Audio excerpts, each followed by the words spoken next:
बंदी छोड़ सतगुरु रामपाल जी परमेश्वर जी की जय हो। सत्साई भाई और बहनों, दया पूज्य गुरुदेव भगवान की, सतगुरु रामपाल जी परमेश्वर जी की, जिनके विशेष आशीर्वाद से, शुभ आशीर्वाद से आप और हम सभी सत्सेवक भाई बहन साथ संगति से जुड़कर भक्ति मार्ग पर गुरुदेव के तत्व ज्ञान को आधार बनाकर मोक्ष प्राप्ति के लिए निरंतर आगे की ओर बढ़ रहे हैं। आज का वीडियो खास है, अहम है और हमें गहरी शिक्षा मिलेगी। हाल ही हरियाणा में परशुराम जयंती मनाई गई, रोहतक के पैरावर में। हरियाणा के मुख्यमंत्री नायब सिंह सैनी भी आए, समाज के अन्य गणमान्य व्यक्ति भी आए। साथ में बेवजह बिन बुलाए मेहमानों की तरह परम पूज्य परमेश्वर सतगुरु रामपाल जी के भक्तों ने भी शामिल होना पड़ा। एक धोखे के तहत धोखा किया शतलोक आश्रम मैनेजमेंट हरियाणा ने, सतगुरु रामपाल जी के कलयुगी परिवार ने। परशुराम जयंती से ठीक एक दिन पहले रात्रि में अपने कोऑर्डिनेटर सिस्टम के माध्यम से भगत समाज को धोखा देकर शतलोक आश्रम धनाना में इकट्ठा किया गया कि आज गुरुदेव हिसार जेल से लाइव दर्शन देंगे 2 घंटे। सभी भगत भाई बहन ज्यादा से ज्यादा संख्या में आ जाओ। सच्चाई किसी को नहीं बताई। बेचारे भोले भाले भगत भाई बहन अपने गुरुदेव भगवान के दर्शनों की प्यासी आत्माएं दौड़ दौड़ कर चली आई और रात्रि में उन्होंने देखा कि हरियाणा रोडवेज की बसें इतनी ज्यादा संख्या में आश्रम में क्यों आ रही हैं। 2 नहीं, 4 नहीं, 10 नहीं, 500 से ज्यादा बसें रात्रि में हरियाणा रोडवेज की आ गई। संगत में खुसर पुसर शुरू हो गई। पता चला कि कल परशुराम जयंती है और हम भक्तों को आश्रम मैनेजमेंट के द्वारा परशुराम जयंती में भेजा जाएगा राजनीतिक रैली को सफल बनाने के लिए। भाई और बहनों, इस विषय पर हम चर्चा करेंगे। ये छोटी मोटी घटना नहीं है। आम जनता के लिए तो परशुराम जयंती मनाना एक साधारण सी घटना है, हर साल वो लोग मनाते हैं। परंतु सतगुरु रामपाल जी के भक्तों का कई हजारों की संख्या में उस रैली में जाना एक बहुत बड़ा विषय है।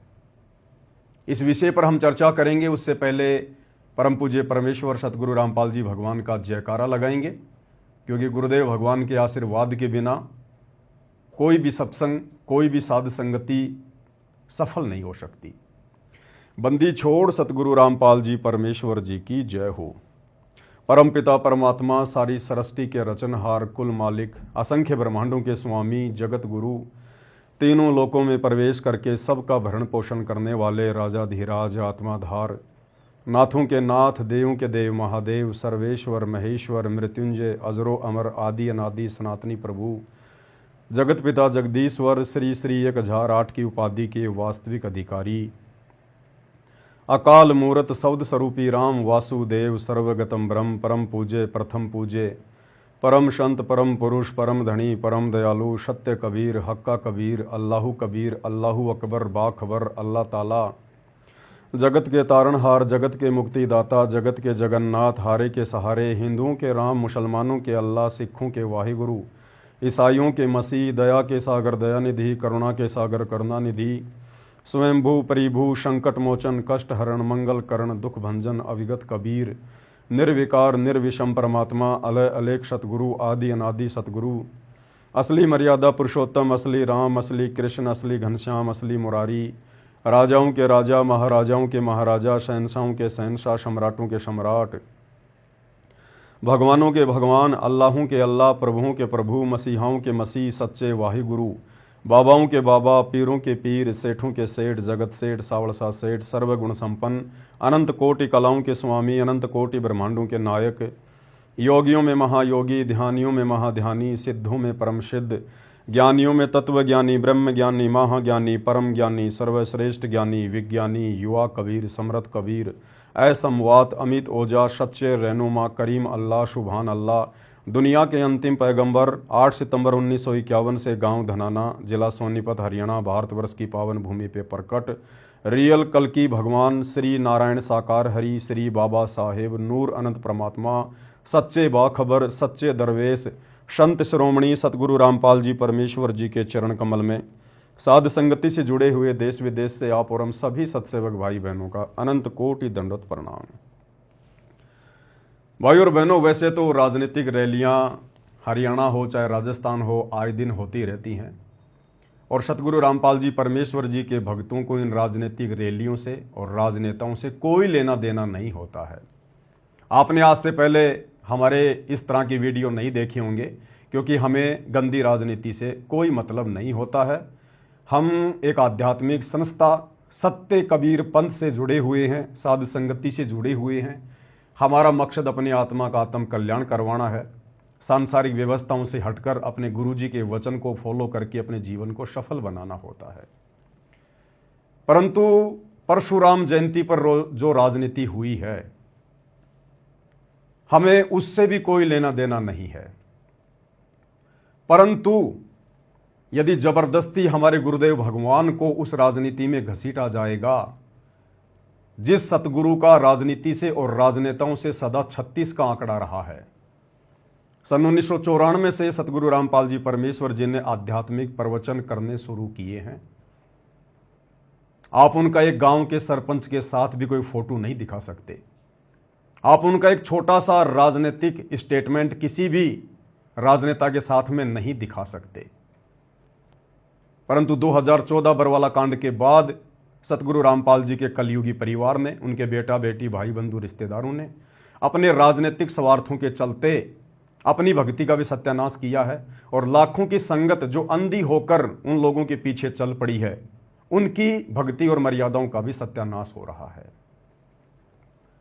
तो अगर राजनीति में नाम आएगा हमारे गुरुदेव भगवान का, यदि राजनीति से जोड़कर हमारे गुरुदेव को बदनाम करने की साजिश की जाएगी, कोशिश की जाएगी, वो साजिश करता चाहे उनके परिवार वाले हों या संगत का कोई आम व्यक्ति हो या समाज का कोई भी व्यक्ति हो, तो वहां हमें बोलना पड़ेगा।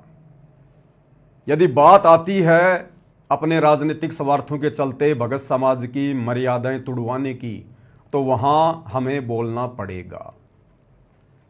भाई और बहनों, इस घटना से आप और हमें एक बहुत गहरी शिक्षा मिलेगी, बहुत गहरी शिक्षा। गुरुदेव भगवान ने दास को प्रेरणा की तो दास लाइव आया। क्या शिक्षा है आप सबके सामने। काल हमें किस प्रकार से धोखा देगा, त्रिकुटी पर ये वर्तमान जो हमारा समय है, ये रिहर्सल हो रही है। हम इस रिहर्सल में सफल हो पाते हैं या असफल होते हैं, ये तो आप और हमारे बुद्धि और ज्ञान विवेक के ऊपर निर्भर करेगा। गुरुदेव ने तो सत्संग रूपी खीर खिलाने में कोई कसर नहीं छोड़ी, परंतु भगत समाज गुरुदेव के उस अमृत ज्ञान को अपने अंदर समा नहीं पाया और आज काल के जाल में फंसता जा रहा है, अपने ही भगत भाई बहनों के माध्यम से अंधविश्वास करके। जबकि ये अंधविश्वास, ये ब्लाइंड फेथ भक्ति मार्ग पर केवल अपने गुरुदेव भगवान पर करना होता है, उनके प्रवचनों पर करना होता है। किसी भगत के मनमाने आचरण पर ब्लाइंड फेथ नहीं करना होता है। तो काल हमें किस प्रकार से ठगेगा, क्योंकि ये दुनिया तो भाई और बहनों सांसारिक व्यवस्था में जी रही है। दुनिया अपने आप को बहुत ज़्यादा शाना समझती है, परंतु ये दुनिया तो बहुत पीछे बाबा आदम के ज़माने में जी रही है।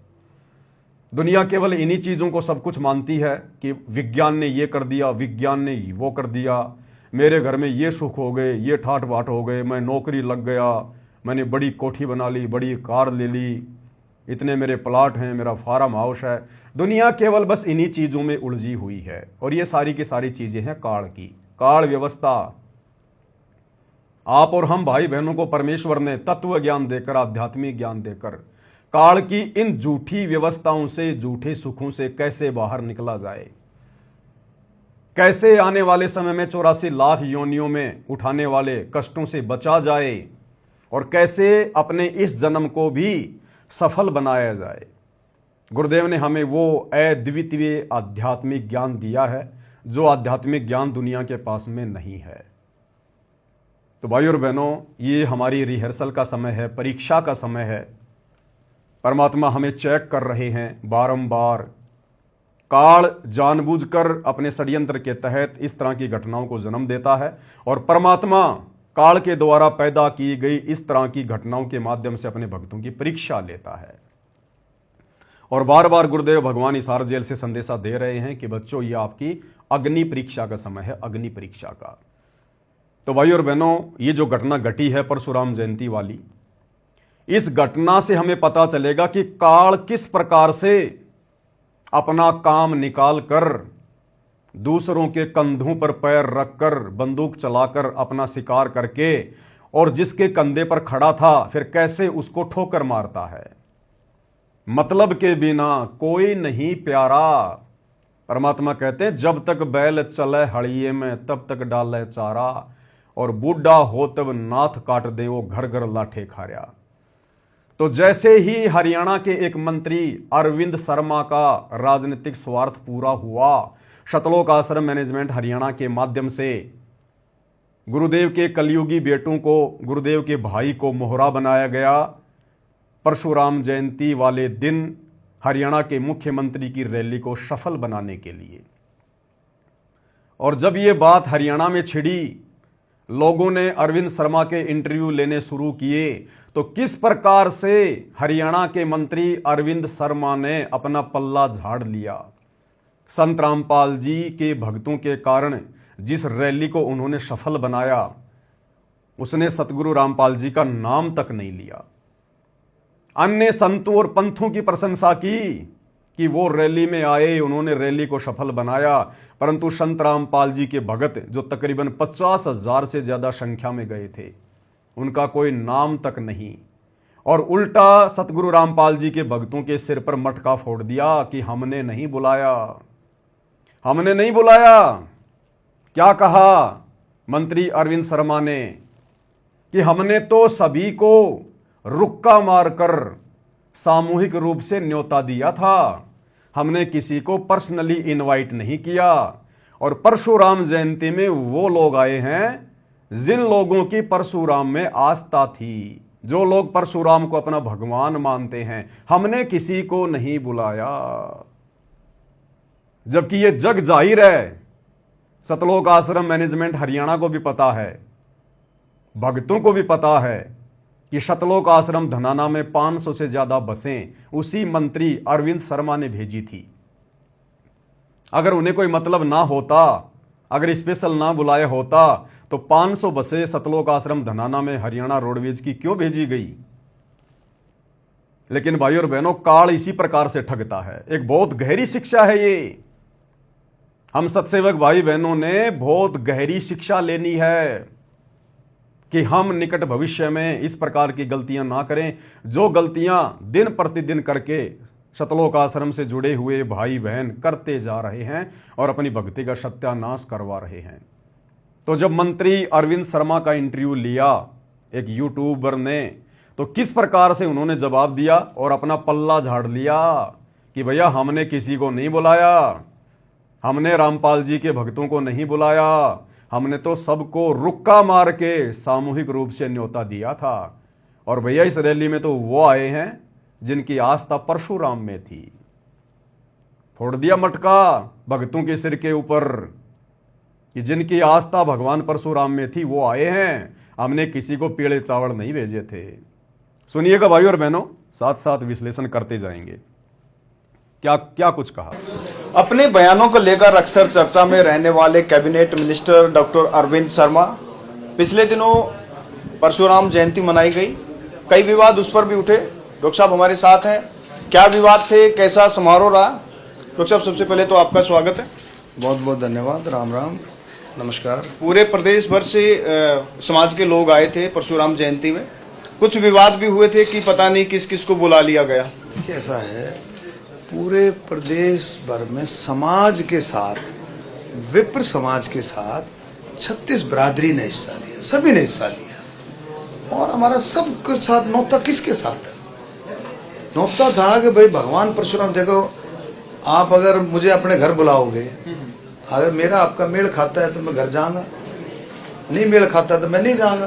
तो जो भगवान परशुराम में आस्था रखते थे, जो भी उनको मानते थे, उनकी विचारधारा से सहमत थे, उनमें आस्था रखते थे, उनको देशभक्त मानते थे, वो सारे के सारे आए। तो क्या कहा मंत्री जी ने? जब पूछा गया कि बहुत सारे लोगों को बुलाया गया तो मंत्री जी ने अपना पल्ला झाड़ लिया कि हमने किसी को पीले चावल नहीं भेजे, हमने किसी को स्पेशल नहीं बुलाया, हमने तो सार्वजनिक तौर पर रुक्का मार के कहा था और इस रैली में वो आए हैं जो हमारी विचारधारा से मेल खाते हैं। साफ साफ कह रहे हैं मंत्री जी कि अगर मुझे कोई बुलाएगा तो जाहिर सी बात है यदि उसके और मेरे विचार मेल खा रहे हैं तो मैं जाऊंगा, अन्यथा नहीं जाऊंगा मैं। तो संत रामपाल जी के भक्तों के राजनेताओं से विचार मेल खाए तो वो आए रैली में धक्के खाने के लिए। और आगे मंत्री जी कह रहे हैं कि जिन लोगों की भगवान परशुराम में आस्था थी, जो लोग भगवान परशुराम को देश भगत मानते थे, वो लोग आए भाई। तो बताओ भोले भाले भक्तों, क्या आप लोगों की भगवान परशुराम में आस्था है क्या? अरे हम भक्तों की आस्था तो एकमात्र हमारे इष्ट देव सतगुरु रामपाल जी भगवान में है, केवल गुरुदेव परमात्मा में है। इसके अलावा यदि हमारी जरा भी आस्था श्रद्धा किसी अन्य में हो गई, देव महादेव में, सारी भक्ति का सत्यानाश हो जाएगा। तो मंत्री जी ने साफ साफ अपना पल्ला झाड़ लिया। यह काल इसी प्रकार से ठगता है क्योंकि राजनीति काल व्यवस्था है। तो काल ने अपना काम भी निकाल लिया, राजनेताओं ने अपना स्वार्थ भी सिद्ध कर लिया, गुरुदेव के मंद बुद्धि लड़कों को मोहरा बनाकर, और भोली भाली संगत की मर्यादा भी तुड़वा दी गई परशुराम जयंती में भेजकर। और जब सारा काम हो गया उसके बाद मंत्री जी आराम से बैठकर इंटरव्यू दे रहे हैं कि भैया जिसके विचार मेल खा रहे थे वो आया, यहां तो पर्सनली नहीं बुलाया किसी को भी, और जिन लोगों की आस्था भगवान परशुराम में थी यहां तो वो आए हैं। ये काल इस प्रकार से ठगता है भाई और बहनों, इस प्रकार से। इसलिए सतगुरु रामपाल जी भगवान हमें बार बार समझाते हैं कि बच्चों, काल व्यवस्था से पीछे हटो, संसार से पीछे हटो। यह राजनीति भक्ति मार्ग में नहीं चलती है, राजनीति काल व्यवस्था है। अगर आपने यही गधा कुत्ता सूअर बनना है, 84 लाख योनियों में भटकना है, तो करो जम के राजनीति भक्ति के साथ साथ, तुम्हें कौन रोकता है। तो शतलोक आश्रमों से जुड़े हुए भाई बहनों को विचार करना चाहिए, उनको सोचना चाहिए। पहली बात तो आप लोगों को सच्चाई नहीं बताई गई, आपकी पीठ में छुरा भोंका गया गुरुजी की आड़ में कि सभी भक्तों को 2 घंटे गुरुजी के दर्शन करवाएंगे लाइव हिसार जेल से वीडियो में। धोखे से आप लोगों को आश्रम में इकट्ठा किया गया और उसके बाद में आप लोगों को रैली में भेज दिया गया। आप लोगों की मर्यादाएं टूटी हैं। अरे रिहर्सल चल रही है। गुरुदेव ने कहा बच्चों, जब तुम त्रिकुटी पर जाओगे तुम्हें पता थोड़ी चलेगा कि तुम त्रिकुटी पर आ गए।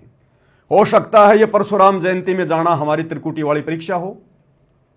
और काल ने हमें ठग लिया। हमने विश्वास करना चाहिए था अपने गुरुदेव के वचनों पर, और संगत ने विश्वास कर लिया गुरुदेव के लड़कों पर जो कि पहले से काल प्रेरित हैं। ऐसा ही हम त्रिकुटी पर कर बैठेंगे, ऐसा ही हम त्रिकुटी पर कर बैठेंगे।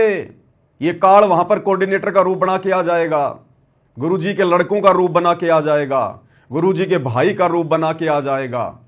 और इसी प्रकार से तुम लोगों को गुरुजी के दर्शनों के बहाने अपने पीछे पीछे ले जाएगा और ठोक देगा किसी देव के लोक में या किसी नरक लोक में। फिर क्या करोगे? तुम कैसे सावधान हो सकते हो जब तुम यहीं पर सावधान नहीं हो रहे, जब तुम रिहर्सल में फेल हो रहे हो। अरे कोई खिलाड़ी होता है, कोई पहलवान होता है, उसको नेशनल स्तर पर या ओलंपिक में भेजने से पहले उसकी रिहर्सल होती है। तो ये हमारी रिहर्सल चल रही है कि हम त्रिकुटी की परीक्षा में पास होने के लायक हैं या नहीं हैं। तो भला हम कैसे पास हो सकते हैं त्रिकुटी की परीक्षा में? हमने विचार करना चाहिए था, हमने सवाल जवाब करना चाहिए था उन बसों में बैठने से पहले कि भैया हम लोग बसों में बैठने तो नहीं आए, हम तो गुरुदेव के दर्शनों के लिए आए थे। हमारा राजनीति से क्या लेना देना, हमारे गुरु का राजनीति से कोई लेना देना नहीं है। हमें क्यों भेजा जा रहा भाई?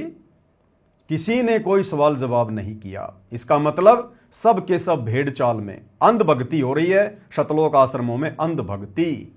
और इसी बात की परीक्षा लेने के लिए और इसी प्रकार के उन कच्चे भक्तों को छांटने के लिए इस परमात्मा ने 2014 बरवाला कांड के माध्यम से अपने भक्तों की परीक्षा लेनी शुरू की। आज हिसार जेल में बैठकर वो परम शक्ति यही तो देख रही है कि मेरे कितने हैं और काल के कितने हैं। जो काल व्यवस्था में सड़ेंगे, जो गुरु के ज्ञान को आधार बनाकर आगे नहीं बढ़ेंगे, वो काल के हैं, और जो गुरु के ज्ञान को आधार बनाकर भक्ति मार्ग पर चलेंगे उनको काल डगमग नहीं कर सकता। ये हमारी परीक्षा थी, ये भक्तों की रिहर्सल थी, जिसमें शतलोक आश्रमों से जुड़े हुए सभी भगत पूर्णतया फैल साबित हुए। फैल। आगे क्या कुछ कहा मंत्री जी ने, जब पूछा गया संत रामपाल जी के भक्तों का नाम लेकर, संत रामपाल जी का नाम लेकर, कि इस रैली में तो बाबा रामपाल के भगत भी आए थे, आप उसके बारे में क्या कहेंगे? तो मंत्री जी क्या कह रहे हैं, जिन बाबा रामपाल के मंदबुद्धि भक्तों ने इस रैली को सफल बनाया भीड़ के रूप में, उनका कोई नामो निशान तक नहीं, संत रामपाल जी की कोई प्रशंसा नहीं। अन्यथा मंत्री जी को तो धन्यवाद करना चाहिए था कि बाबा रामपाल का हम बारंबार धन्यवाद करते हैं, जो उन्होंने 500 बसों में अपने भक्तों को बैठाकर हमारी रैली को सफल बनाया। पूरा हरियाणा प्रदेश जानता है। उसके बावजूद भी मंत्री जी ने सतगुरु रामपाल जी का नाम तक नहीं लिया, क्योंकि जब काल का सवार सिद्ध हो जाता है तो फिर वो यही करता है। अरे गुरुदेव ने हमें सृष्टि रचना में बताया कि जब काल का और परमात्मा का जोगजीत रूप में आमना सामना हुआ तो काल ने बहुत सारे वचन भरवा लिए, और जब सारे वचन परमात्मा ने दे दिए, तथास्तु तथास्तु, अंत में काल खिलखिलाकर हंसने लगा कि जाओ जोग जीत संसारा, जीवन माना कहा तुम्हारा। अर्थात जैसे ही इस काल का सवार सिद्ध होता है फिर ये किसी का सगा नहीं है। तो मंत्री जी का सवार सिद्ध हो गया। अब मंत्री जी इंटरव्यू में बाबा रामपाल जी का नाम तक लेने से शर्मा रहे हैं। नाम तक लेने से राधा स्वामी का नाम ले दिया, धूणी दास के भक्तों का नाम ले दिया, अन्य कबीर पंथियों का नाम ले दिया, छुडानी धाम का नाम ले दिया कि वहां से भी भगत आए, परंतु सतगुरु रामपाल जी का और उनके भक्तों का रिंचक भी नाम नहीं लिया गया, जबकि सबसे ज्यादा संख्या में बाबा रामपाल के ही मंदबुद्धि भगत उस रैली में गए थे। क्या कुछ कह रहे हैं मंत्री जी, आगे ध्यान से सुनिएगा। आप अगर मुझे अपने घर बुलाओगे, अगर मेरा आपका मेल खाता है तो मैं घर जाऊंगा, नहीं मेल खाता तो मैं नहीं जाऊंगा। तो जो भगवान परशुराम में आस्था रखते थे, जो भी उनको मानते थे, उनकी विचारधारा से सहमत थे, उनमें आस्था रखते थे, उनको देशभक्त मानते थे, वो सारे के सारे आए। रामपाल जी के अनुयायी देखिए देखिए ना, देखो ऐसा है, देखो सुनो छोकर साहब, एक सेकंड है सुरेंद्र, तेरी सुन ली मुश्किल कर सुन ले, तेरी सारा सवाल ये है तेरे। ऐसा है, देखो रैली में हमने रुक्का मार कर नोता दिया था भाई, सब आओ दिया था नहीं, सब आओ। रैली में जो भी भगवान परशुराम प्रेमी है वो सब आओ, कहा था नहीं कहा था। और आपने देखा होगा स्टेज पर कितने सारे महानुभाव, संत महानुभाव बैठे थे स्टेज पर। आप ये भी कह सकते हो जी वो कैसे आ गए महानुभाव। सुन तो राधा, एक मिनट, राधा स्वामी, सुन तो राधा स्वामी, कबीर पंथी। आपको शायद इस बात का मुझे समझ में नहीं आता, आपको इस बात का पता है नहीं, मेरा परिवार कबीर पंथी, आपको पता है। हमने जो शब्द गुआया आपने सुना, वो आपने शब्द सुना कि नहीं सुना, आप थे ही नहीं वहां पर। सुनना भाई, आपने शब्द सुना, वो मुणक गांव का रविदासिया संत था, संत धूणीदास जी। अब आपको वो कैसे आया, उसके पंथ, उसके धूणीदास जी के कम से कम 500 शिष्य आ रहे थे। क्या कह रहे हैं मंत्री जी, सबकी तारीफ कर दी मंत्री जी ने कि मुणक गांव के और धूणीदास संत के भी शिष्य आए हुए थे, कबीर पंथी भी आए हुए थे, छुडानी वाले भी आए हुए थे, राधा स्वामी वाले भी आए हुए थे, परंतु सतगुरु रामपाल जी का और उनके मंदबुद्धि भक्तों का जिक्र भी नहीं, जिन्होंने रैली को सफल बनाया। और मंत्री जी कह रहे मैं कबीर पंथी हूं, जबकि सबको पता है कि मंत्री जी नकली कबीर पंथी हैं। असली कबीर पंथ पूरे विश्व में वर्तमान में केवल सतगुरु रामपाल जी का है, केवल सतगुरु रामपाल जी का। और मंत्री जी सतगुरु रामपाल जी से उपदेश प्राप्त नहीं है। तो सबकी प्रशंसा कर दी, सबकी बुरी बुरी तारीफ कर दी, परंतु सतगुरु रामपाल जी का नामो निशान नहीं। इसको कहते हैं काल ऐसे धोखा देता है जब उसका स्वार्थ पूरा हो जाता है। आप और हम भाई बहनों ने शिक्षा लेकर आगे बढ़ना है।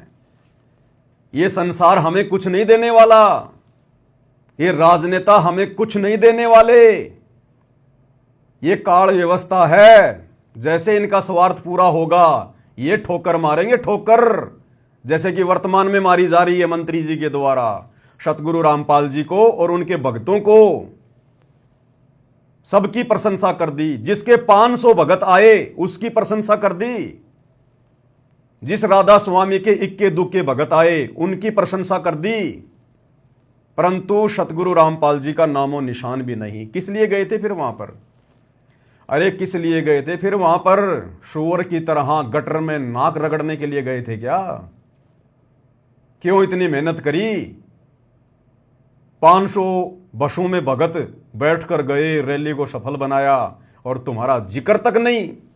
काल ऐसे धोखा देता है, ऐसे धोखा, जब उसका कार्य सिद्ध हो जाता है। इसलिए गुरुदेव कहते हैं कि बच्चों ये किस ब्रह्मांड काल व्यवस्था है, इसमें मत सड़ना, किसी पर भी विश्वास मत करना अपने गुरु के अलावा, गुरु के वचनों के अलावा। और संगत अंधा विश्वास कर बैठी गुरु जी के परिवार पर, जो परिवार पहले से ही काल प्रेरित है। तो मंत्री जी ने सबका जिक्र किया, लेकिन सतगुरु रामपाल जी का कोई नामो निशान भी नहीं। आगे सुनिए क्या कह रहे हैं मंत्री जी, सुनते जाइए। पिछले 120 साल से, कितने 120 साल से हर साल मेरे घर में सत्संग होता है। 10, 11, 12 कबीर साहब की वाणियों का, गरीबदास जी द्वारा रचित उनके ग्रंथ का। चुनानी धाम से भी बहुत सारे संत आए हुए थे, बहुत सारे उनके अनुयायी आए हुए थे। छुडानी धाम से भी बहुत सारे संत आए हुए थे, बहुत सारे उनके अनुयायी आए हुए थे, परंतु मंत्री जी के मुंह से एक बार भी नहीं निकला कि सतलोक आश्रम धनाना से भी 500 बसों में बैठकर कुछ भगत आए थे। 500 बसें, एक बस में अगर 50 भगत भी माने तो 500 बसों में 50,000 भगत हो गए। 50,000। विचारणीय विषय भाई और बहनों, कितना बड़ा धोखा भगत समाज के साथ किया गया है। अरे मंत्री प्रशंसा करे ना करे, हम कोई प्रशंसा के भूखे नहीं हैं, परंतु जो मर्यादा तुड़वा दी गई है काल ने धोखा देकर, उससे कैसे बचोगे? वो भरपाई कैसे होगी भाई और बहनों? उनकी तो भरपाई नहीं हो पाएगी। परंतु आप और हम सत्सेवक भाई बहन आगे के लिए और ज्यादा सावधान होते चले जाएंगे। आप और हमें इन घटनाओं के माध्यम से दृढ़ता मिलती है कि हे भगवान, आपने हमें साथ संगति से जोड़कर कैसे बचा लिया, काल व्यवस्था में सड़ने से कैसे बचा लिया परमात्मा। हम भी आप ही के भगत हैं। जो ज्ञान आपने उन आश्रम वालों को दिया वही ज्ञान हमें दिया, अलग से कोई कोचिंग या कोई ट्रेनिंग नहीं दी। परमेश्वर, हमारे ऊपर आपने कैसे रजा बख्शी, सद्बुद्धि की, ज्ञान योग की, जो हमें बिल्कुल शीशे की तरह, आईने की तरह साफ साफ दिखाई दे रहा है कि कौन से भक्ति विरुद्ध ये कुकर्म करने से हमारी मर्यादाएं टूटेंगी और कौन से भक्ति अनुकूल सदकर्म करने से हमारे गुरुदेव भगवान प्रसन्न होंगे। तो आप और हमने गुरुदेव का सौ शुक्रिया अदा करना चाहिए कि गुरुदेव ने हमें साध संगति से जोड़ रखा है। तो मंत्री जी कह रहे हैं कि 120 साल से मैं कबीरपंथी हूं। बिल्कुल होंगे, नो डाउट। और आगे क्या कह रहे हैं मंत्री जी? तो आप लोगों को, हम सबको इस बात से, देखो किसी के ऊपर कोई प्रेशर नहीं था। पहली बात सुन लो, अपने आप अपनी मर्जी से आए। मंत्री जी कह रहे हैं किसी के ऊपर कोई प्रेशर नहीं था, अपनी मर्जी से आए हैं, अपनी मर्जी से। मंत्री जी ने पल्ला झाड़ दिया कि हमने नहीं बुलाया, हमने कोई बसे वसे नहीं भेजी, हमने किसी को पीले चावल नहीं दिए आने के लिए। जिसकी परशुराम जी में आस्था थी और जिसके विचार हम राजनेताओं से मेल खा रहे थे वो आए, वो चाहे आम समाज का व्यक्ति हो, चाहे सतगुरु रामपाल जी का भगत हो। अब क्या करोगे भक्तों? मंत्री जी ने तो मटका फोड़ दिया तुम्हारे सिर पर। काल ऐसा ही करता है। एक कहावत है गांव में, गरज हटी और गुजरी नटी। गरज हटी और गुजरी नटी, यानी अपना स्वार्थ सिद्ध होते ही मुंह मोड़ लेना। तो ऐसा तमाचा मारा है मंत्री जी ने सतगुरु रामपाल जी के अंध भक्तों पर। उन्हीं के ऊपर उन्हीं का जूता, उन्हीं का सिर। ये काल ऐसे पीटता है भाई और बहनों, अपना स्वार्थ सिद्ध करके। आगे क्या कह रहे हैं मंत्री जी, ध्यान से सुनिएगा। अब गुरुदेव भगवान हमें क्या शिक्षा दे रहे हैं भाई और बहनों। ये हिसार जेल से आया हुआ विशेष संदेश है, विशेष संदेश नंबर 45। और ये कोई आज का नहीं है, ये आज से 2.5-3 साल पहले सतलोक आश्रम के नामदान सेंटरों पर सुबह सुबह 5 बजे जो ये भीड़ जाया करती थी सत्संग सुनने के लिए, ये वही विशेष संदेश हैं जो पहले नामदान सेंटरों पर आए थे। उसके 2 साल बाद फिर ये यूट्यूब पर डाले जा रहे हैं। तो गुरुदेव ने तो हमें पहले ही आगाह कर दिया था, मालिक तो अंतर्यामी है, जानी जान है, उनको पता कि काल हमें कैसे कैसे ठगेगा। गुरुदेव ने तो हमें अपने रिश्तेदारों तक से भी जो अनुपदेशी हैं, हमने उनसे भी ज्यादा मेल मिलाप ना रखने की सलाह दी है कि तुम्हारा यहां पर कोई नहीं है, तुम कति लावारिस हो, लावारिस। और जब तुम सतगुरु की शरण में आ जाते हो उसके बाद तो ये काल तुम्हें ज्यादा से ज्यादा नीचे नरक में ले जाने का प्रयास करेगा। तुम्हारे साथ में तरह तरह के षड्यंत्र करेगा। वो षड्यंत्र किसी भी अनुपदेशी के माध्यम से हो सकता है, उपदेशी के माध्यम से जो मर्यादा तोड़कर भगत बनने का ढोंग कर रहा है उसके माध्यम से हो सकता है, तुम्हारे रिश्तेदारों के माध्यम से हो सकता है। तो गुरुदेव ने तो हमें यहां तक समझा दिया कि बच्चों, ये रिश्तेदार भी किसी के नहीं है। मतलब के बिना कोई नहीं प्यारा, शवारत के बिना कोई नहीं प्यारा। और गुरुदेव कह रहे हैं कि तुम क्या रिश्तेदारियों में आना जाना, फालतू में उनसे मेल मिलाप करना, इस मोह ममता में पड़े हो, तुम मोक्ष मार्ग पर चल रहे हो और काल की व्यवस्था में सड़ रहे हो। गुरुदेव कह रहे हैं तुम किसी रिश्तेदार से 20,000 रुपये उधार ले लो और उसको समय पे मत दो, अगली बार तुम्हें चाय की भी नहीं पूछेगा, चाय की भी। ये रिश्तेदार, तुम्हारे रिश्तेदार तुम्हें अपने दरवाजे पर देखकर भी खुश नहीं है। गुरुदेव के कहने का मतलब है कि बच्चों, प्यार प्रेम से तो रहो, सबको मीठा बोलो, लेकिन पहले की तरह काल व्यवस्था से बाहर निकलो। इतना अंदर मत घुसो काल के अंदर। जो अनुपदेशी है वो काल है। और यहां सरेआम राजनेताओं के अंदर घुसा जा रहा है, राजनेताओं की रैलियों में घुसा जा रहा है, आंखें बंद करके। तो कैसे भक्ति सफल कर पाएंगे हम? कैसे हम सतलोक जा पाएंगे? काल तो हमें यही ठग रहा है धरती पर। अभी तो त्रिकुटी शेष है, त्रिकुटी के बाद में उसका झांझड़ी दीप आएगा। जब जाएंगे हम उसके वहां पर, जब उसके सिर पर पैर रखने का समय आएगा तो वो कैसे सर नीचा करेगा? हम तो यहीं पर ठगे जा रहे हैं उसके द्वारा। वो बाहर कैसे निकलने देगा हमें? और जबरदस्ती गुरुदेव भगवान करेंगे नहीं। तो गुरुदेव हमें एक छोटे से सत्संग के माध्यम से, ये 2 मिनट का सत्संग है, गुरुदेव ने तो हमें अपने अनुपदेशी यार, दोस्त, मित्र, रिश्तेदारों से भी दूरी बनाकर अपनी भक्ति सफल करने की शिक्षा दी है। और आप लोग क्या कर रहे हो? वो राजनेता ना तुम्हारे कोई यार, दोस्त, रिश्तेदार, और फिर भी तुम अंधे होकर उनकी रैलियों में भीड़ के रूप में जा रहे हो। ठीक है, धोखा हो गया तुम्हारे साथ में, तुम्हारे ही भगत भाई बहनों ने धोखा कर दिया, गुरुदेव के बेटा बेटियों ने धोखा कर दिया, आश्रम मैनेजमेंट ने धोखा कर दिया। लेकिन कम से कम अब तो आंखें खोलो, अब तो इन लोगों से दूरी बनाओ, अब तो कम से कम ज्ञान को आधार बनाओ, अब तो उन आश्रमों में जाना छोड़ो, घर बैठकर भक्ति करो, ज्ञान को आधार बनाओ, मर्यादा निभाओ।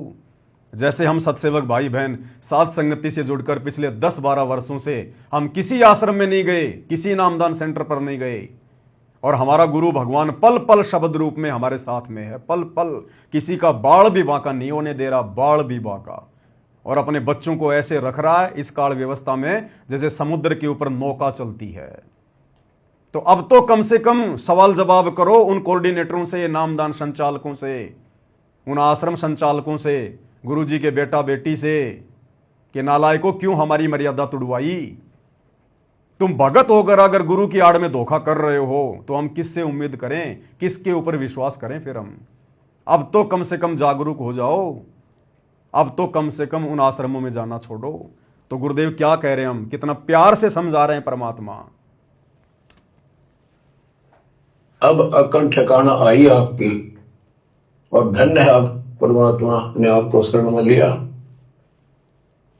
असंख्य युगों से आपके पीछे पड़े थे दाता, आपको जैसे तैसे बचा बचू कर भक्ति में प्रेरणा रख कर, आपकी आस्था बनाकर अब इस समय में आपको ले आए।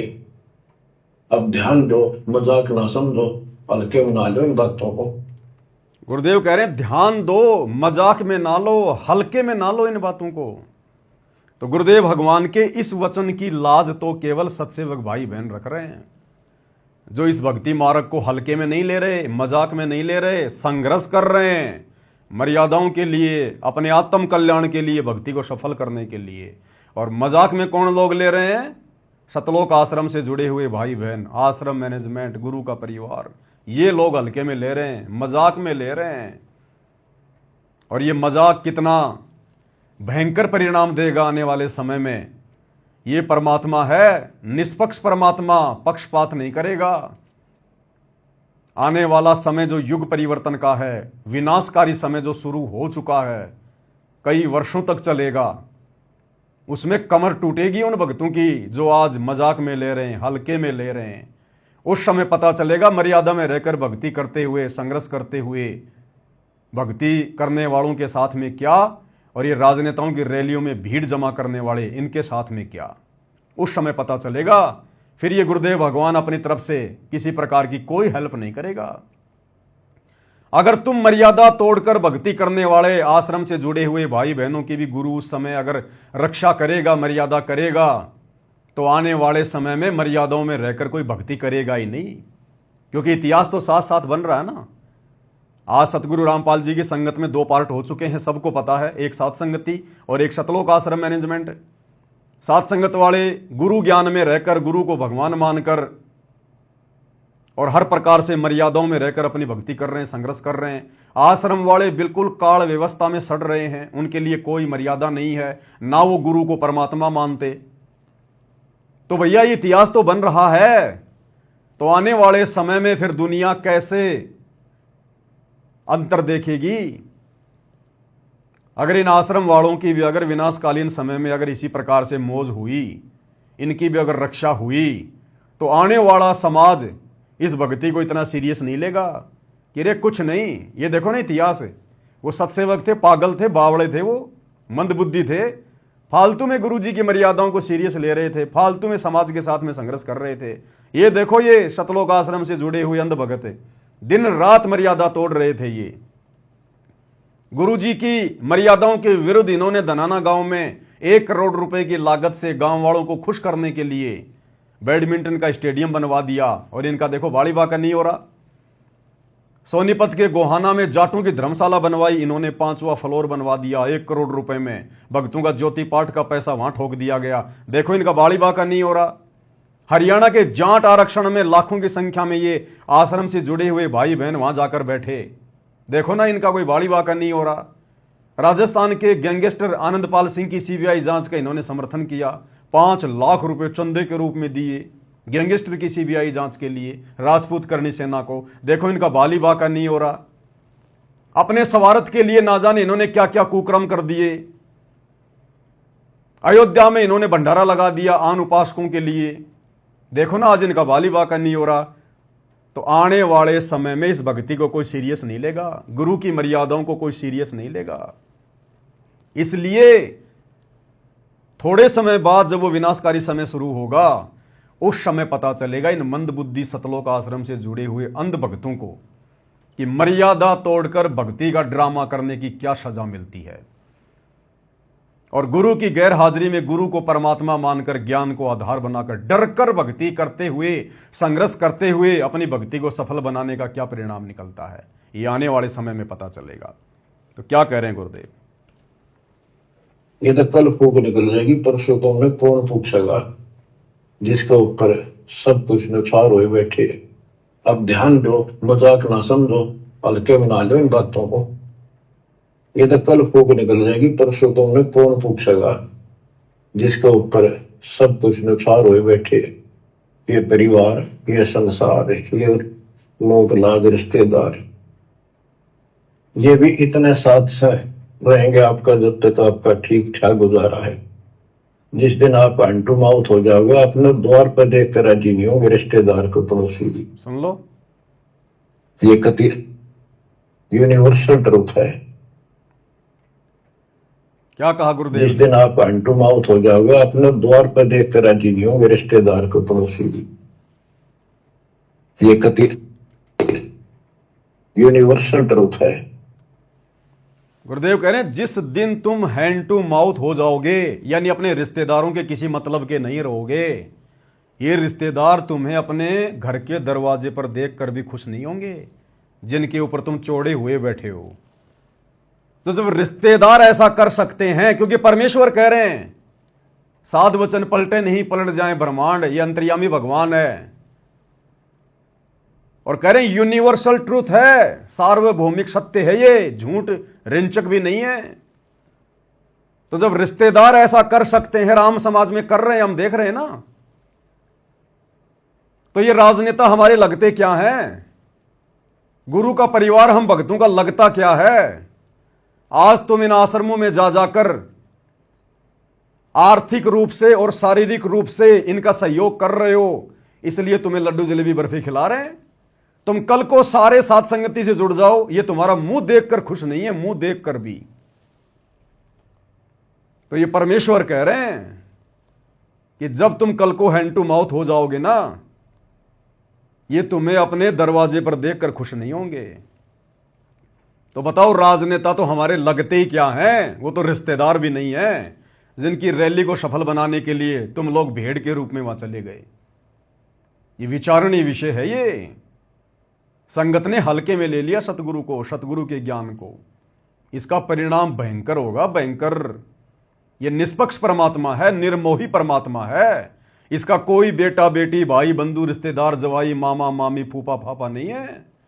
ये तो केवल परमेश्वर इस कलयुग की बिचली पीढ़ी में एक लीला कर रहे हैं, एक कलयुगी परिवार में आने की, शादी विवाह करने की, बच्चे पैदा करने की, केवल एक लीला।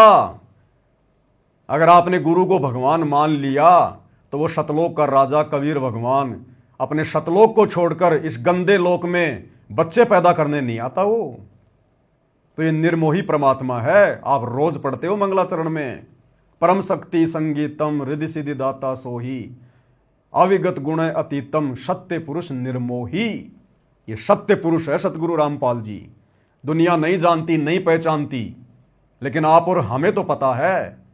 गुरु ने हमसे तो पहचान करवा दी अपनी कि गुरु कौन है, स्वयं कबीर भगवान है। तो कबीर भगवान पक्षपात करेगा क्या? वो निष्पक्ष निर्णय करेगा। जैसा संगत ने उनकी गैर हाजिरी में 2014 बरवाला कांड के बाद इस भक्ति मार्ग रूपी खेत में जैसा बीज बोया है, यानी जिस प्रकार से मर्यादा में रह के जिसने भक्ति की है, या जिसने मर्यादाओं को हल्के में लेकर मर्यादा तोड़ते हुए भक्ति की है, गुरु को दुखी किया है, वो परिणाम, वो फल सबके सामने आएगा जिसने जैसा जैसा बीज बोया है। इसलिए गुरुदेव कह रहे हैं, सुनिएगा। अब जो आपका साथी, आपका पिता, आपके दुख सुख में गेल मरे, अब्राहिम सुल्तान रब गए, क्या लग गया था उसका बता। और समर्थ है, क्या जरूरत थी? आप उसके हो, उसके बेटा बेटी हो। अब वो रह नहीं सकता, आपको दुखी देख नहीं सकता, तो मान नहीं रही। वो कहता अगर ये सारे मोहल्ले में एक बार सारे उठा के उल्टा ले जाऊं, मौका ना आग लगा दो इस पे, इस काल के लोग का। पर इतनी अकलता जब आओगे, जब लगातार ये सत्संग सुनोगे। तो क्या कह रहे हैं गुरुदेव भगवान? जो तुम्हारा है, तुम्हारा हितैषी है, तुम्हारा बाप है, उसकी तो तुम बातें नहीं सुन रहे। हमारा हितैषी, हमारा बाप कौन है? सतगुरु रामपाल जी। उनके तो हम बातें नहीं सुन रहे। गुरु ने कौन से सत्संग में आदेश दिया कि भक्तों ने गंदी राजनीति का हिस्सा बनना चाहिए? गुरु ने कौन से सत्संग में कहा कि किसी भी महापुरुष की जयंती में जाना चाहिए? अरे गुरु ने हमारे से अपने जन्मदिन मनवाने छुड़वा दिए, अपने बाप दादाओं के मरण दिन मनवाना छुड़वा दिए, और हम परशुराम की जयंती में जा रहे हैं। जिनसे हम भक्तों का कोई लेना देना नहीं है। हम गुरु की बात कहां मान रहे हैं? जो हमारा है उसके साथ तो हम मजाक कर रहे हैं, गुरु के वचनों को तो हम हल्के में ले रहे हैं। और जो हमारे नहीं हैं, ये राजनेता हमारे नहीं हैं, ये किसी के नहीं हैं, केवल अपने स्वार्थों के हैं। देखते नहीं बड़े बड़े राजनेता पार्टियां चेंज कर लेते हैं, पार्टियां। जब ये अपनी खुद की पार्टी के नहीं होते तो आप भगतों के क्या होंगे? तुम भगत तो उनके किसी मतलब के भी नहीं। तो जो हमारा है, जो हमारे लिए मर मिट रहा है, 10 साल से 12 साल से हिसार जेल में बैठकर संघर्ष कर रहा है, 30 साल से सत्संग कर करके हमें समझाया, उसकी हम एक भी नहीं मान रहे। और जो शौपन में हमारे नहीं हो सकते ये राजनेता जगत वाले, उनके पीछे आंखें बंद करके दौड़ रहे हैं हम, उनकी रैलियों को सफल बना रहे हैं, उनकी जयंतियों में जा रहे हैं हम।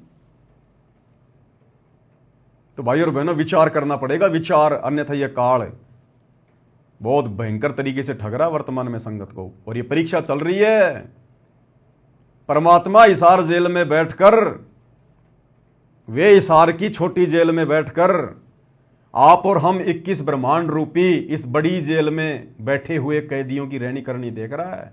कितने मेरे हैं, कितने काल के हैं, कितने मुझे समझ पाए, मेरे प्रवचनों को समझ पाए, मेरे वचन पर चल रहे हैं, और कितने भक्ति मार्ग को हल्के में ले रहे हैं, मजाक में ले रहे हैं। अरे मजाक में ले रहे हैं तभी तो गुरु कह रहा है कि हल्के में मत लो, मजाक में मत लो। इसका मतलब संगत मजाक में ले रही है। और आए दिन इन घटनाओं के माध्यम से संगत ये प्रमाण भी दे रही है।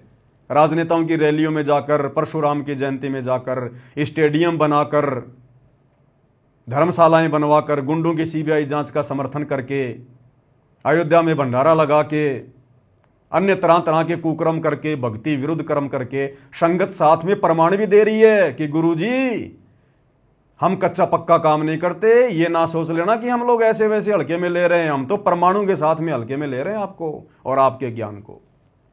इन घटनाओं के माध्यम से संगत गुरुजी को सबूत भी दे रही है, जो सबूत सात संगति के माध्यम से फिर आप लोगों को दिखाए जाते हैं, बताए जाते हैं।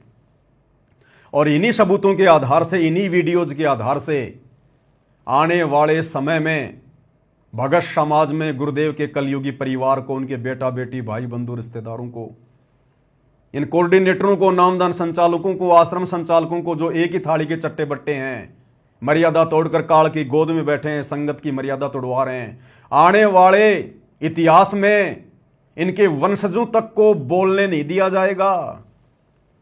इतना बड़ा दाग इन लोगों ने अपने गुरु के साथ में गद्दारी करके अपने ऊपर लगवा लिया है। आने वाले इतिहास में इनको बोलने नहीं दिया जाएगा। बोलने आगे मंत्री जी क्या कुछ और कह रहे हैं, ध्यान से सुनिएगा। आपने उसका शब्द सुना ही नहीं जो धुनीदास ने कहा। अगर आप वो शब्द सुन लेते तो आपका ये बात कहनी होती, होले सुहागण सुरता त्यार, मालिक घर जाना से। अरे होले ने होले सुरता त्यार, मालिक घर जाना से। नाले धोले ओढ़ पैर ले कर सोड़ा सिंगार। इस गहरा समझना, इसका शब्द का मतलब समझना। नाले धोले ओढ़ पैर ले कर सोड़ा सिंगार। राज नहीं तो खड़के परसों आवेंगे तेरे लेवनहार, मालिक घर जाना से। ये शब्द किसने गाया? ये धुनीदास जी ने, कबीरपंथी। अरे मंत्री जी एक बार बोल देते।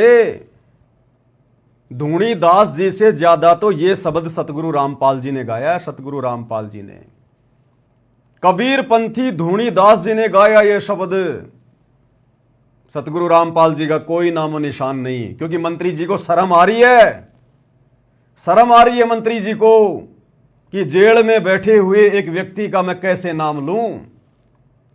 जब ये वीडियो हरियाणा की जनता में जाएगा तो लोग क्या सोचेंगे मेरे बारे में, कि एक जेल में बैठे हुए, देशद्रोह का मुकदमा लगवाकर जेल में बैठे हुए व्यक्ति की मंत्री जी प्रशंसा कर रहे हैं। जनता मेरे बारे में क्या सोचेगी? मंत्री जी अपनी इज्जत रक्षा के लिए सतगुरु रामपाल जी का नाम तक नहीं ले रहे, जबकि धूणी दास जी से ज्यादा शब्द ये सतगुरु रामपाल जी ने अपने प्रवचनों में गाया, संगत में गाया। और कबीर परमात्मा का ये शब्द है जो धूणी दास जी ने गाया,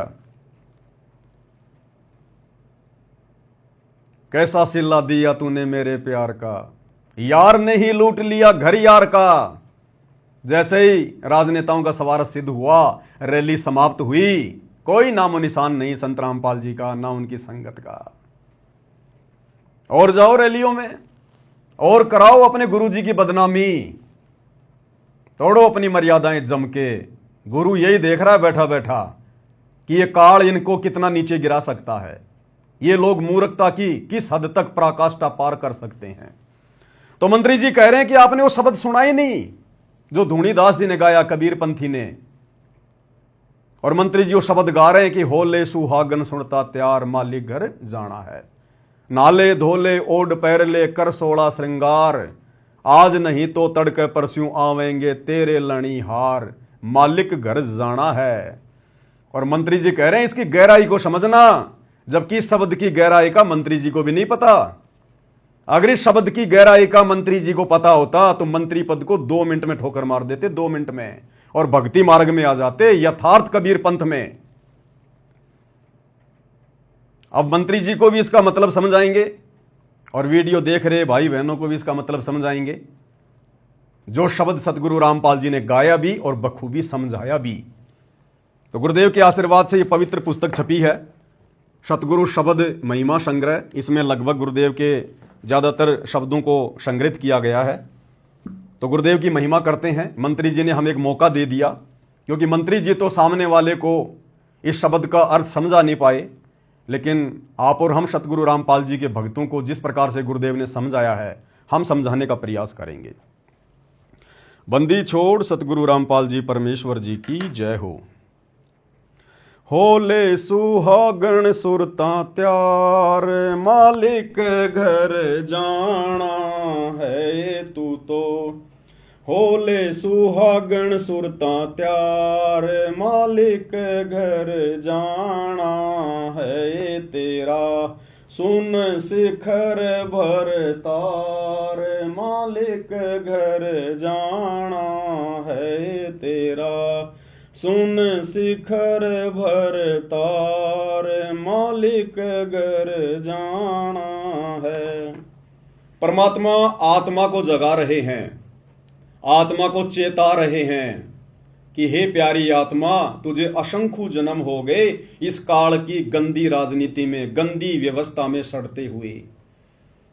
कितनी बार तू राजा बना, महाराजा बना, देव पद को प्राप्त हुआ, ब्रह्मा विष्णु महेश तक के पद भी तूने प्राप्त किए हैं। तू सुरग भी गया, महासुरग भी गया। उसके बाद इस काल ने तेरे को 184 में गधा कुत्ता सुअर भी बनाया। करोड़ों जन्म तेरे राजा के हुए, कोटि जन्म तू राजा की ना मिटी न मन की आशा, भिक्षुक होकर दर दर घूम लिया, मिला ना निर्गुण राशा। अर्थात ये आत्मा युगों युगों से हर प्रकार से दुखी हो चुकी है, भक्ति कर करके, तपस्याएं कर करके, हर प्रकार के यत्न किए परमात्मा प्राप्ति के लिए, लेकिन वो परमात्मा नहीं मिला। और जब वो परमात्मा आता है गुरु रूप में, सतगुरु रूप में, उस समय परमात्मा ज्ञान देता है, तत्व ज्ञान देता है, सृष्टि रचना बताता है, शास्त्रों का निष्कर्ष निकाल के बताता है। और उसके बाद गुरुदेव फिर उन आत्माओं को कहता है कि होले सुहागण सुरता त्यार। सुरता यानी आत्मा, कि इतने वचन सुनकर, इतने प्रवचन सुनकर, इतना ज्ञान लेकर, इस काल के दुखों से परिचित होकर, हे आत्मा अब तो तू तैयार हो जा उस मालिक के घर चलने के लिए, शतलोक चलने के लिए।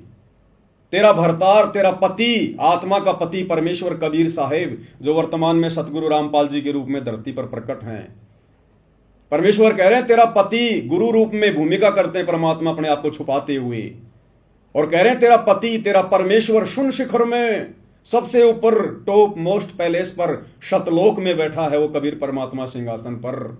चल मेरे साथ में, वहां जी भर के उसके दर्शन करना, उसकी सेवा करना, अखंड सुख भोगना शतलोक में। वहां ना गधा बनना, ना कुत्ता बनना, ना सुअर बनना, ना कोई राजनेता बनना, ना कोई रैलियों की चिंता, कोई टेंशन नहीं वहां पर। तो आत्मा को जगा रहे हैं। होले सुहागण सुरता त्यार, मालिक घर जाना है तू तो। होले सुहागण सुरता त्यार, मालिक घर जाना है तेरा। सुन शिखर भर तार, मालिक घर जाना है। अब आगे जो लाइन मंत्री जी ने गा के सुनाई, लेकिन अर्थ नहीं बताया। नाले धोले ओड पैर लेकर 16 श्रृंगार, नाले धोले ओड पैर लेकर 16 श्रृंगार। आज नहीं तो तड़के परस्यों आवेंगे तेरे लैनी यार, मालिक घर जाना है तू तो। होले सुहागण सुरता त्यार, मालिक घर जाना है तेरा। सुन शिखर भर तार, मालिक घर जाना है। क्या कह रहे हैं परमात्मा? नाले धोले ओड पैर ले। अब ये नहाना क्या है? गुरुदेव ने बताया, सत्संग रूपी सरोवर में नहा ले, डुबकी लगा लगा के। सत्संग के प्रवचन सुनकर अपना सारा मैल साफ कर ले। नाले धोले, धोले यानी अपनी आत्मा के उन मैल को साफ कर ले। अपने पाप कर्मों को सच्चे सतगुरु से नाम लेकर उन सारे पाप कर्मों को साफ कर ले। आत्मा की गंदगी को हटा ले जो जंग की तरह जमी हुई है असंख्य युगों से। नाले धोले ओढ़ पैर ले। ओढ़ना और पैरना क्या है? ओढ़ना और पैरना ये सील, संतोष, विवेक, दया, अक्षमा, परमेश्वर कहते हैं इन सबको अपने ऊपर धारण कर। नाले धोले ओढ़ पैर ले कर 16 श्रृंगार।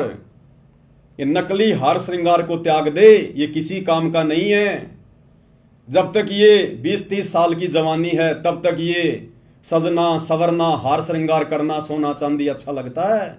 उसके बाद में कुछ नहीं। शीशे में मुंह देखना भी बूढ़ा आदमी, बूढ़ी औरत पसंद नहीं करती। तो परमात्मा कहते हैं ये तो नकली जवानी है और ये नकली हार श्रृंगार हैं। इन नकली हार श्रृंगार को छोड़ दे, भक्तों को शोभा नहीं देते। साधु सोई जो सीधा चाल है। और मालिक कह रहे हैं नाले धोले ओढ़ पैर लेकर 16 श्रृंगार। आत्मा के 16 श्रृंगार, आत्मा के 16 आभूषण जिनके बारे में दुनिया जानती भी नहीं है। लेकिन ये आत्मा के 16 श्रृंगार, 16 आभूषण आत्मा उस समय धारण कर पाएगी जब ये नकली हार श्रृंगार को उतारेगी। सोने चांदी, आर्टिफिशियल ये ज्वेलरी वगैरह को पहनना छोड़ेगी। अरे परमेश्वर ने हमें इतना सुंदर मनुष्य शरीर दिया है, जिसका जैसा संस्कार था वैसा उसका रंग रूप है। परमेश्वर ने कोई कमी बना के हमें मां के गर्भ से बाहर भेजा है क्या? जो हम गहने वाने पहन के, बिंदी सिंदूर लगा के, मेकअप माकअप करके हम और ज्यादा सुंदर दिखने की चाहत में घूमते रहते हैं। क्या भगवान ने मां के पेट में हमारे को बनाते समय, इस चोले को बनाते समय कोई कमी छोड़ दी क्या? क्या हम भगवान से भी ज्यादा समझदार हैं क्या? अगर नाक में ये नथ पहनने से और गले में हार पहनने से, माथे पर बिंदी लगाने से, सिंदूर लगाने से, कान में यदि सोने चांदी के वो कुंडल पहनने से अगर ज्यादा सुंदर लगते हैं तो वो भगवान मां के गर्भ में एक एक छेद निकाल के भेज देता। वो परमात्मा तो सोने चांदी के आभूषण भी लगा के भेज देता मां के गर्भ से।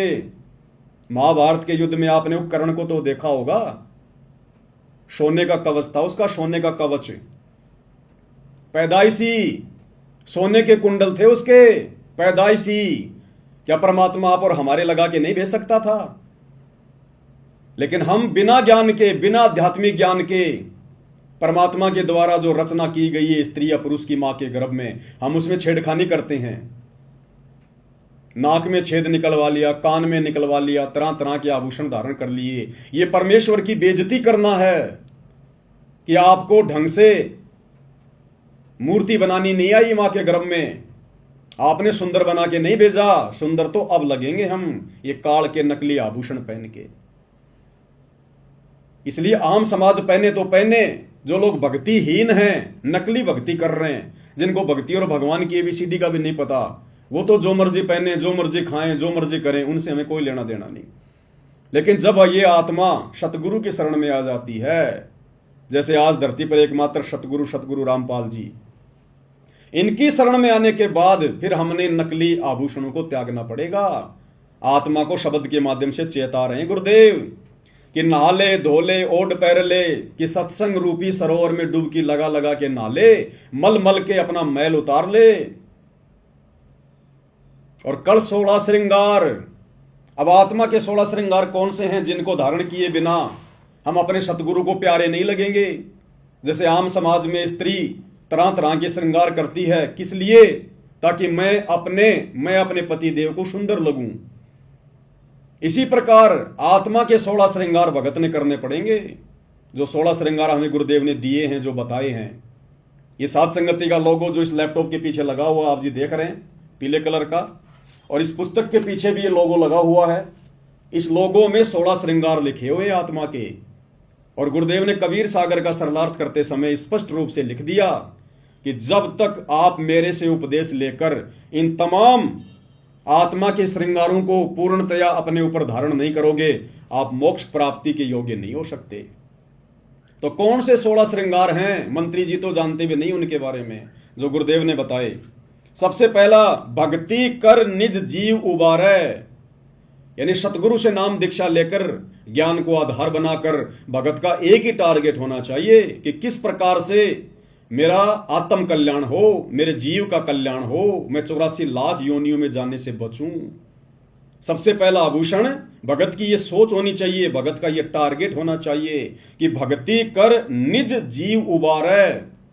परमात्मा कहते हैं आत्म प्राण उद्धार ही और धर्म नहीं कोई। अपनी आत्मा का उद्धार करवा ले, इससे बढ़कर दुनिया में कोई धर्म नहीं। दूसरा, ज्ञान को आधार बनाकर जो सतगुरु हमें ज्ञान देते हैं, जो तत्व ज्ञान देते हैं, निष्कर्ष निकालकर यथार्थ ज्ञान, सत्य ज्ञान, उस ज्ञान को आधार बनाकर, यानी उस ज्ञान के ऊपर अमल करके हम भक्ति सफल कर सकते हैं। विवेक, अब ये विवेक लगाने की बात थी ये। जब भगत समाज को आश्रम में बुलाया गया और उसके बाद जब 500 बसें आई, उन बसों में उनको बैठकर रोहतक के पैरावर में परशुराम जयंती में जाने के लिए कहा गया, तो उस समय भक्तों ने अपना विवेक लगाना चाहिए था कि भाई हम तो गुरु जी के दर्शनों के लिए आए थे, हमें वहां पर क्यों भेजा जा रहा है, हमारा क्या लेना देना मंत्री जी की रैलियों से। हम इतनी दूर से चलकर यहां पर मंत्री जी की रैली को सफल बनाने आए हैं क्या? परशुराम जी की जयंती से हमें क्या लेना देना, हमारे क्या लगे परशुराम जी, जिन लोगों के लगे वो अपना मनाए। जब दुनिया वाले हमारे गुरु जी का प्रकट दिवस मनाने के लिए आश्रम में नहीं आ रहे, तो हम परशुराम जी की जयंती मनाने क्यों जाएं भाई? तो यहां पर भक्तों ने विवेक का इस्तेमाल करना चाहिए था, लेकिन नहीं किया। चौथा, सत्य, भगत को हमेशा सत्य भाषण करना चाहिए। सत्य बोलने में जो भी कठिनाई आती है, गुरुदेव ने बताया भगत का तप बनता, तप भक्ति बनती है। तो भगत ने हमेशा सत्य भाषण करना चाहिए। शांति निज धर्मा, भगत ने अपने जीवन में शांति को लाना चाहिए। हड़बड़ाहट में नहीं जीना चाहिए, जल्दबाजी में फैसले नहीं लेने चाहिए, शांति रखनी चाहिए। भगत ने अपने गुरुदेव पर विश्वास करके कि मैं बिल्कुल पावरफुल हाथों में हूं, सतगुरु के हाथों में आ गया, मैं तो सतगुरु की जो है वो कठपुतली हूं, मेरा तो आत्म कल्याण निश्चित है, मेरा अब कुछ नहीं बिगड़ सकता, काल का विधान मेरे ऊपर लागू नहीं है जब तक मैं गुरु की मर्यादा में रह के भक्ति करूंगा। तो इन सारी बातों को सोचकर भगत ने अपने जीवन में शांति लानी चाहिए कि मेरा तो आत्म कल्याण निश्चित है। जब भगत को ये पूरी तरह से कन्फर्म हो जाएगा कि मेरा आत्म कल्याण निश्चित है, तो फिर चिंता किस बात की होगी, फिर टेंशन किस बात की होगी। आदरणीय गरीबदास जी ने कहा कि अजब नगर में ले गए हमको सतगुरु आण, और जिल के बिंब अगाध गति हम सूते चादर ताण। जब आदरणीय गरीबदास जी कबीर परमात्मा के साथ में गए, सतलोक देख कर आए, जब सारी व्यवस्था देख ली अपनी आंखों से कि हाँ बिल्कुल सत्य, परम सत्य, हम तो काल के जाल में फंसे हुए हैं, ये काल हमें 84 में ठोकता है, नरक में ठोकता है, थोड़े बहुत दिन के लिए राजा महाराजा बना देगा, देवता बना देगा, उससे ज्यादा कष्ट फिर ये नरक में देता है। फिर ऊपर सतलोक में गए, वहां के सुख देखे, ठाट बाट देखे।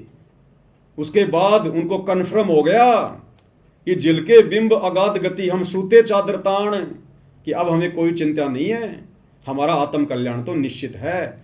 तो इसी प्रकार वर्तमान में सतगुरु रामपाल जी भगवान अपने सत्संग सुना सुनाकर हमें सतलोक दिखा रहे हैं। सतलोक का वर्णन करके हमने अपने बाप के वचनों पर विश्वास करना पड़ेगा, तब हमारी भक्ति सफल होगी। हर किसी को सतलोक नहीं दिखाएगा परमात्मा। उन आत्माओं को केवल अपना गवाह बनाना था, इसलिए सतलोक दिखाया। वर्तमान में सबको नहीं दिखाएगा। हमने उस सुयोग्य बेटी की तरह अपने बाप के ऊपर विश्वास करना पड़ेगा, जिस बेटी का बाप अपनी बेटी का रिश्ता तय करके आता है और आकर उसकी मां को बताता है कि ऐसा ऐसा घर है, ऐसा ऐसा लड़का है, ऐसा उसका बिजनेस है, और लड़की कान लगाकर सुनती रहती है। लड़की अपने बाप के ऊपर अविश्वास नहीं करती कि मेरा बाप है ये, मेरे भविष्य का फैसला आंख बंद करके नहीं करेगा। और वो बेटी आंख बंद करके उस पराये घर में चली जाती है अपने बाप पे विश्वास करके। तो हमारा बाप, आत्मा का बाप सतगुरु रामपाल जी भगवान, ये कबीर परमात्मा, और ये तो हमें बिल्कुल प्रमाणित सत्य बता रहे हैं। ये भी नहीं कह रहे कि खाली मेरी बातों पे यकीन करो। देखो तुम्हारी गीता, वेद, कुरान, पुराण, बाइबल में, और उसके बावजूद भी अगर हम विश्वास नहीं करेंगे, चादर तान के नहीं सोएंगे, तो हमारे जीवन में फिर शांति कैसे आएगी। तो हमने गुरु के वचनों पर विश्वास करके संसार की व्यवस्था से हटके अपने अंदर शांति पैदा करनी पड़ेगी। तो पांचवा क्या लक्षण बताया गुरुदेव ने? शांति निज धर्मा। छठा संतोष। जब इतना सब कुछ क्लियर हो जाएगा, ज्ञान को आधार बना के भक्ति करेंगे, गुरु जी के वचनों पे चलेंगे, हर प्रकार से मर्यादा में रहेंगे, तो संतोष तो फिर ऑटोमेटिक आएगा। ये तो फिर बायो प्रोडक्ट है, ऑटोमेटिक फिर हमारे अंदर संतोष पैदा हो जाएगा। जब इतना ज्ञान हो जाएगा, जब इतना बुद्धि विवेक से हम भक्ति मार्ग के फैसले लेंगे, तो फिर संतोष तो ऑटोमेटिक पैदा होगा। प्रेम भाव, अपने सतगुरु में प्रेम भाव, अपने बच्चों में भी प्रेम, माता पिता में भी प्रेम, लेकिन वो प्रेम अलग है। सतगुरु से हमने विशेष प्रेम करना है। अपने परिवार में, समाज में, रिश्तेदारी में तो केवल इतना ही प्रेम करना है कि हमारा बस काम निकल जाए। भाई मीठा बोलना, प्यार से बोलना, लड़ाई झगड़ा ना करना, किसी की आत्मा ना दुखाना, ये वाला प्रेम तो हमने यहां करना है जब तक हम इस शरीर में। लेकिन विशेष प्रेम, बिना प्रेम पावे नहीं चाहे कोटि समाधि ला। सतगुरु में हमारा विशेष प्रेम होना चाहिए। मर मिटने वाला प्रेम, मर मिटने वाला प्रेम, समर्पण वाला प्रेम, पतिव्रता भाव वाला प्रेम, केवल सतगुरु में। बिना प्रेम पावे नहीं चाहे कोटि समाधि ला। तो सतगुरु में हमने प्रेम भाव जो है वो पैदा करना है। परमात्मा कहते हैं ना भाई, प्रेम भाव सतगुरु में हो जा, फिर सहजे अमृत पाए। फिर बड़ी आसानी से हमें सतलोक के आनंद भोगने का सुख मिलेगा। अगला है धीरज। भगत के अंदर धैर्य होना चाहिए, जल्दबाजी नहीं होनी चाहिए भगत के अंदर। हमें किसी ने किसी के बारे में कुछ कह दिया, हमने तुरंत उसका जवाब दे दिया, बात बिगड़ जाएगी। परमात्मा कहते हैं सुनो सबकी, करो मन की, जो ज्ञान दे रखा ना उस आधार से फैसले लो। अगर तुम सतगुरु शरण में हो, मर्यादा में हो, तुम्हारी चाहे कोई लाख निंदा चुगली करे, पीठ पीछे लाख तुम्हारी बुराई करे, तुम्हारा वो कुछ नहीं बिगाड़ पाएगा। ये धोखाधड़ी समाज की, जंतर मंत्र, ये तंत्र सतगुरु के भगत के ऊपर लागू नहीं होते। परमात्मा हमें असुर निकंदन रमणी में लास्ट में क्या बताते हैं रक्षा मंत्र में? सतगुरु शरण शरणाई, शरण गए कुछ भय नहीं व्यापे, काल जाल भय मिट जाई, रोग शोग छल छिद्र न व्यापे, सन्मुख न ठहराई, और जहर अग्नि तन निकट ने आवे, दूरी जात रंगाई, वीर बेताल बाण ना लागे, यम के कोट ढहाई, 98 पुण्य मूठ ना लागे, उल्ट तही दरखाई। अगर हमारे साथ कोई धोखा करेगा, अगर हमारे ऊपर कोई जादू जंतर करवाएगा, कोई मूठ छोड़ेगा, कोई वशीकरण यदि वो करवाएगा, तो परमात्मा कहते हैं अगर तुम मेरी शरण में हो और मर्यादा में हो, तो उल्टा उसी के ऊपर वो प्रहार करेगी वो शक्ति, तुम्हारा बाढ़ भी वाका नहीं कर पाएगी। आग भी तुम्हें जला नहीं सकती, जो सतगुरु के भगत होंगे, जो मर्यादा में होंगे। तो ये ऑटोमेटिक हमारे अंदर फिर धैर्य उत्पन्न होगा, धीरज उत्पन्न होगा कि हम किसी का बुरा इस ज्ञान को आधार बनाकर, गुरु से डर कर हम किसी का बुरा शोपन में नहीं कर सकते। और हमारे साथ यदि कोई बुरा करना चाहेगा, धोखाधड़ी करना चाहेगा, तो सतगुरु होने नहीं देगा। अब ये धोखाधड़ी हो गई ना आश्रम से जुड़े हुए भाई बहनों के साथ में, क्योंकि वो मर्यादा में नहीं है, गुरु को भगवान नहीं मानते, इसलिए काल ने गुरु जी के परिवार के माध्यम से भक्तों को धोखा दे दिया और परशुराम की जयंती में जाके ठोक दिया। हम सत्सेवकों को धोखा क्यों नहीं दे पाया काल? हम साध संगति से जुड़े हुए भाई बहनों को धोखा क्यों नहीं दे रहा? क्योंकि हम गुरु को परमात्मा मानकर मर्यादा में रह के भक्ति कर रहे हैं, तो गुरु हमारे साथ धोखाधड़ी होने नहीं देगा। तो धीरज। अगला है मित्र सम सबको चित धारे, सबको मित्र भाव से देखे, या हमारा कोई शत्रु नहीं है। इस तत्व ज्ञान से हमें पता चलेगा कि हमारा पिता एक ही है, कबीर भगवान, जो वर्तमान में सतगुरु रामपाल जी के रूप में धरती पर प्रकट है। और गुरुदेव हमें बारंबार शिक्षा देते हैं कि बच्चों, अगर आपने भक्ति सफल करनी है तो अपने गुरु के, अपने परमात्मा के पद चिन्हों पर चलना पड़ेगा। कबीर खड़ा बाजार में मांगे सबकी खैर, ना काहू से दोस्ती ना काहू से बैर। एक शत्रु एक मित्र है, भूल पड़ी रे प्राण, यम की नगरी जाएगा शब्द हमारा मान।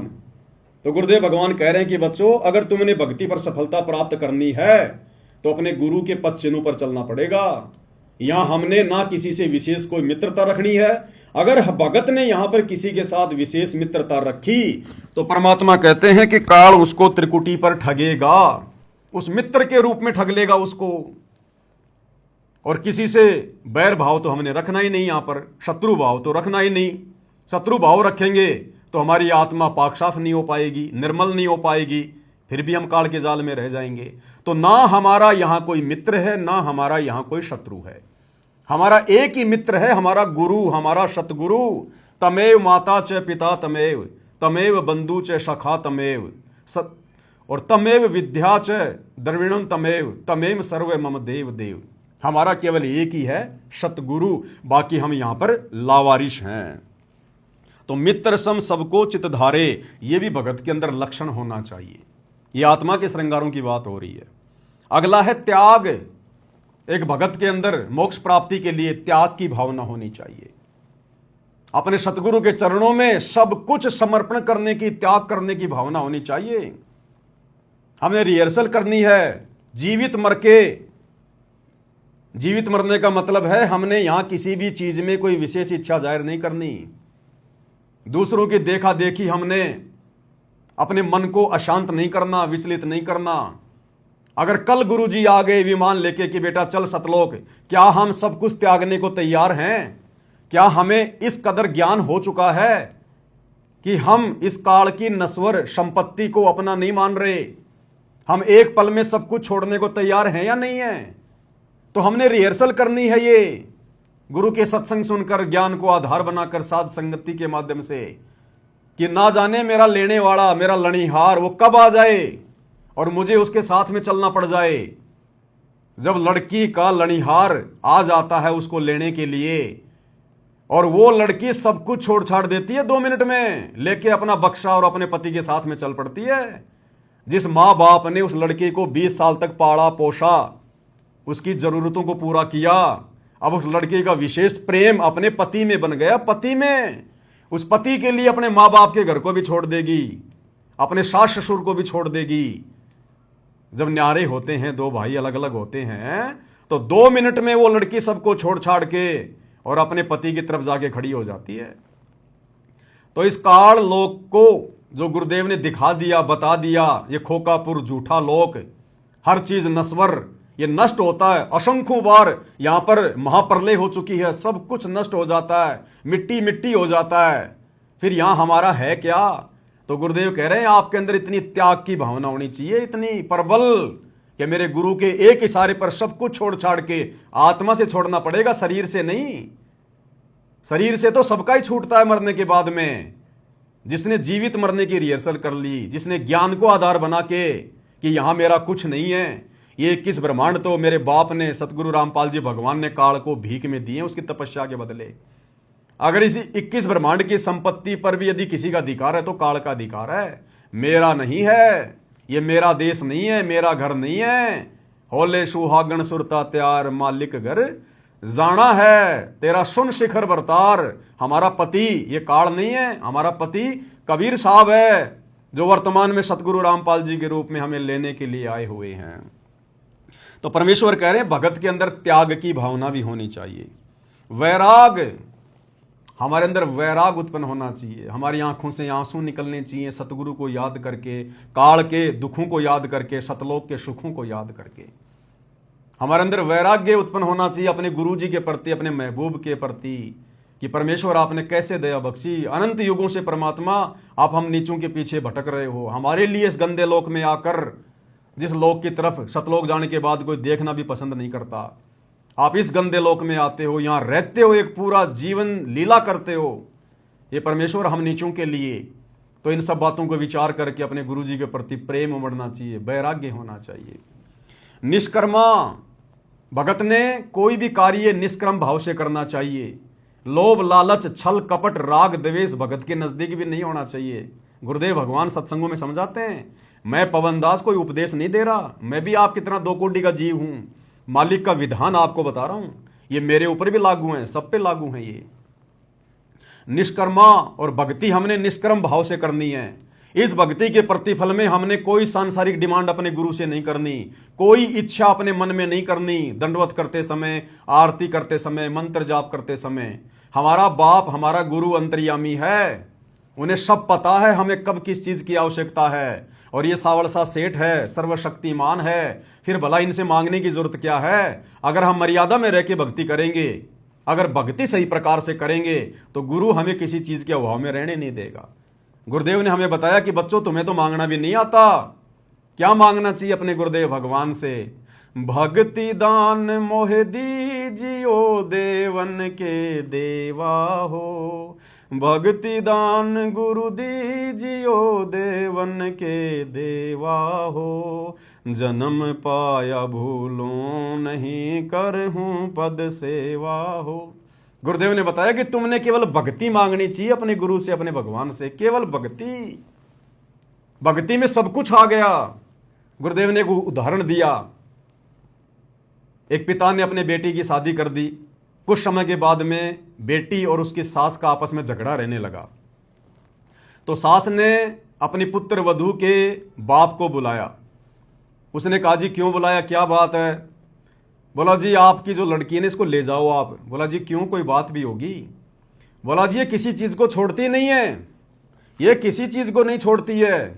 दही ये खा जाती है, मलाई ये खा जाती है, घी ये खा जाती है, छाछ ये पी जाती है, ये छोड़ती नहीं किसी चीज को। तो उस पिता ने अपनी बेटी से कहा कि बेटी तू एक काम किया कर, तू छिक के दूध पी लिया कर, ये मलाई फलाई घी घा छोड़ दे, तू दूध पिया कर ढंग से। दूध में दही भी आ गया, छाछ भी आ गई, मलाई भी आ गई, मक्खन भी आ गया और घी भी आ गया, तन और कुछ खाने की आवश्यकता नहीं पड़ेगी। तो इसी प्रकार गुरुदेव कह रहे हैं बच्चों तुम मर्यादा में रह के भक्ति कर लो, अपने गुरु के वचन में रह के समाज से संघर्ष करो मर्यादाओं के लिए। तुमने उसके बाद अपने गुरु से या समाज से किसी से कुछ मांगने की जरूरत नहीं पड़ेगी, तुमने हाथ फैलाने की जरूरत ही नहीं पड़ेगी। वो अंतर्यामी तुम्हें समय से पहले देगा, समय से पहले, उसको सब पता है। जब तुम अपने गुरु पर आश्रित हो जाओगे ना, ये जीव अभाव में उसी समय तक रहता है जब तक गुरु के प्रति समर्पित नहीं है। गुरुदेव ने उदाहरण दिया कि एक 6 महीने का बच्चा, साल भर का बच्चा, वो पूर्णतया अपने माता पिता पे जो है वो आश्रित होता है, समर्पित होता है। और माता पिता सर्दी आने से पहले उसके मोजे, जूते, स्वेटर, कोट पहले व्यवस्था कर लेते हैं। उस बच्चे को नहीं पता कि आगे क्या होने वाला है, सर्दी आएगी या गर्मी आएगी या ओले गिरेंगे, लेकिन वो बच्चा अपने माता पिता पे समर्पित है। इसलिए माता पिता को चिंता है, जो जाकी शरणा बसै ताको ताकी लाज, जल स्यों ही मछली चढ़ जाती बह जाते गजराज। तो जब हम अपने गुरुदेव पर आश्रित हो जाएंगे पूर्णतया, फिर देखना ये परमात्मा खुले हाथ से हमें इस गंदे लोक के सुख भी भुगवाएगा। तो हमने केवल भक्ति मांगनी है परमात्मा से, और निष्क्रम भाव से भक्ति करनी है, कोई डिमांड नहीं करनी हमने गुरुदेव से। परमात्मा कहते हैं जब लग भक्ति सह कामना तब लग निष्फल सेव, और कहे कबीर वे क्यों मिले निष्कामी निज देव। जब लग भक्ति सह कामना, जब तक आप इस सतगुरु की भक्ति को मन में किसी प्रकार की डिमांड या इच्छा रख के करते हो, तब लग निष्फल सेव, तुम्हारी पूजा, तुम्हारी भक्ति निष्फल है, बेकार है। और कहे कबीर वे क्यों मिले निष्कामी निजदेव, वो परमात्मा तो निष्काम भक्ति करने वालों को प्राप्त होता है, तुम्हें क्यों मिलेगा। तो निष्कर्म भाव से हमने भक्ति करनी है। निर्दोषा धोखा रहित, भगत ने किसी के साथ सौपन में भी धोखा करना तो दूर सोचना भी नहीं है, क्योंकि भगत अगर धोखा करेगा तो आत्मा निर्मल कैसे होगी, सतगुरु प्रसन्न कैसे होगा जो घट में बैठा हुआ है। गंदी जगह में तो फिर सतगुरु बैठेगा ही नहीं, और सतगुरु यदि घट से बाहर निकल गया तो दूसरा कौन है, फिर काल, वो आ बैठेगा, सारे उल्टे काम होंगे फिर। तो निर्दोषा यानी धोखा रहित होना चाहिए भगत को। परमात्मा कहते हैं कबीरा आप ठगाइए और न ठगिए कोई, अरे आप ठगाए सुख होता है, औरों को ठगे दुख होए। अगर हमारे साथ कोई धोखाधड़ी करके हमारे साथ धोखा कर रहा है तो उसमें हमने संतोष करना चाहिए, कोई बात नहीं भाई, परमात्मा और देगा, समर्थ मेरे साथ में है, कोई चीज की कोई कमी नहीं है।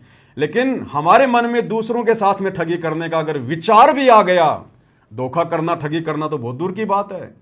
अगर आपने एक पैसे की ठगी भी कर ली, धोखा भी कर लिया, आपके अंदर अगर कोई स्वार्थ उत्पन्न हो गया जरा सा भी किसी भी बात को लेकर, उसी समय सतगुरु नाराज होगा, क्योंकि वो अंतर्यामी है, जानी जान है, उससे कुछ भी छुपाया नहीं जा सकता।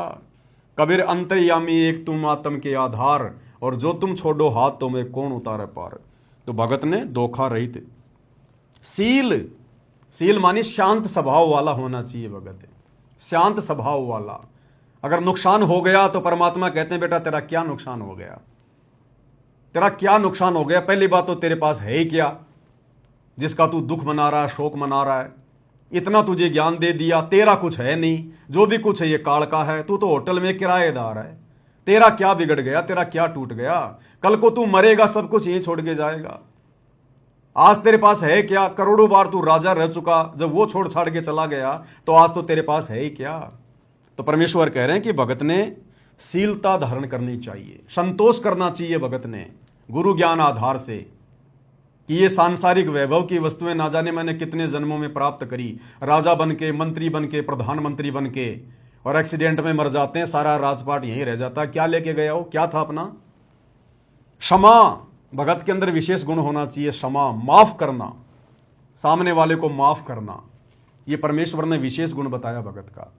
अगर माफ करने की प्रवृत्ति हमारे अंदर पैदा होगी तो लड़ाई झगड़े खत्म होंगे, मनमुटाव खत्म होगा, राग द्वेष ईर्ष्या के भाव नहीं बनेंगे हमारे अंदर।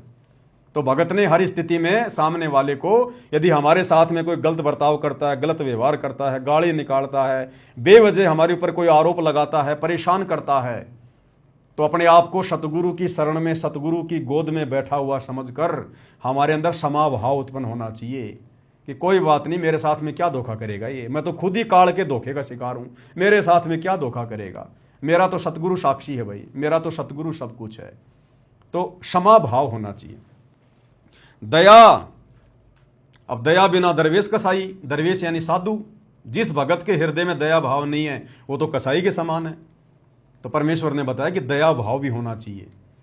भगत ने कोई जीव हत्या नहीं करनी चाहिए, जीव हत्या का समर्थन नहीं करना चाहिए, किसी के साथ में मार पिटाई नहीं करनी चाहिए। भले हमें कोई दो थप्पड़ मार ले हमें मंजूर है, लेकिन भगत ने, चाहे भगत पहलवान है और सामने वाला अगर 5 साल का बालक भी गाली दे रहा है तो भी भगत ने उल्टा जवाब नहीं देना चाहिए उसको बालक समझ के, नादान समझ के, क्योंकि हमने गुरु प्रसन्न करना है, हमारी परीक्षा रह के लेगा परमात्मा।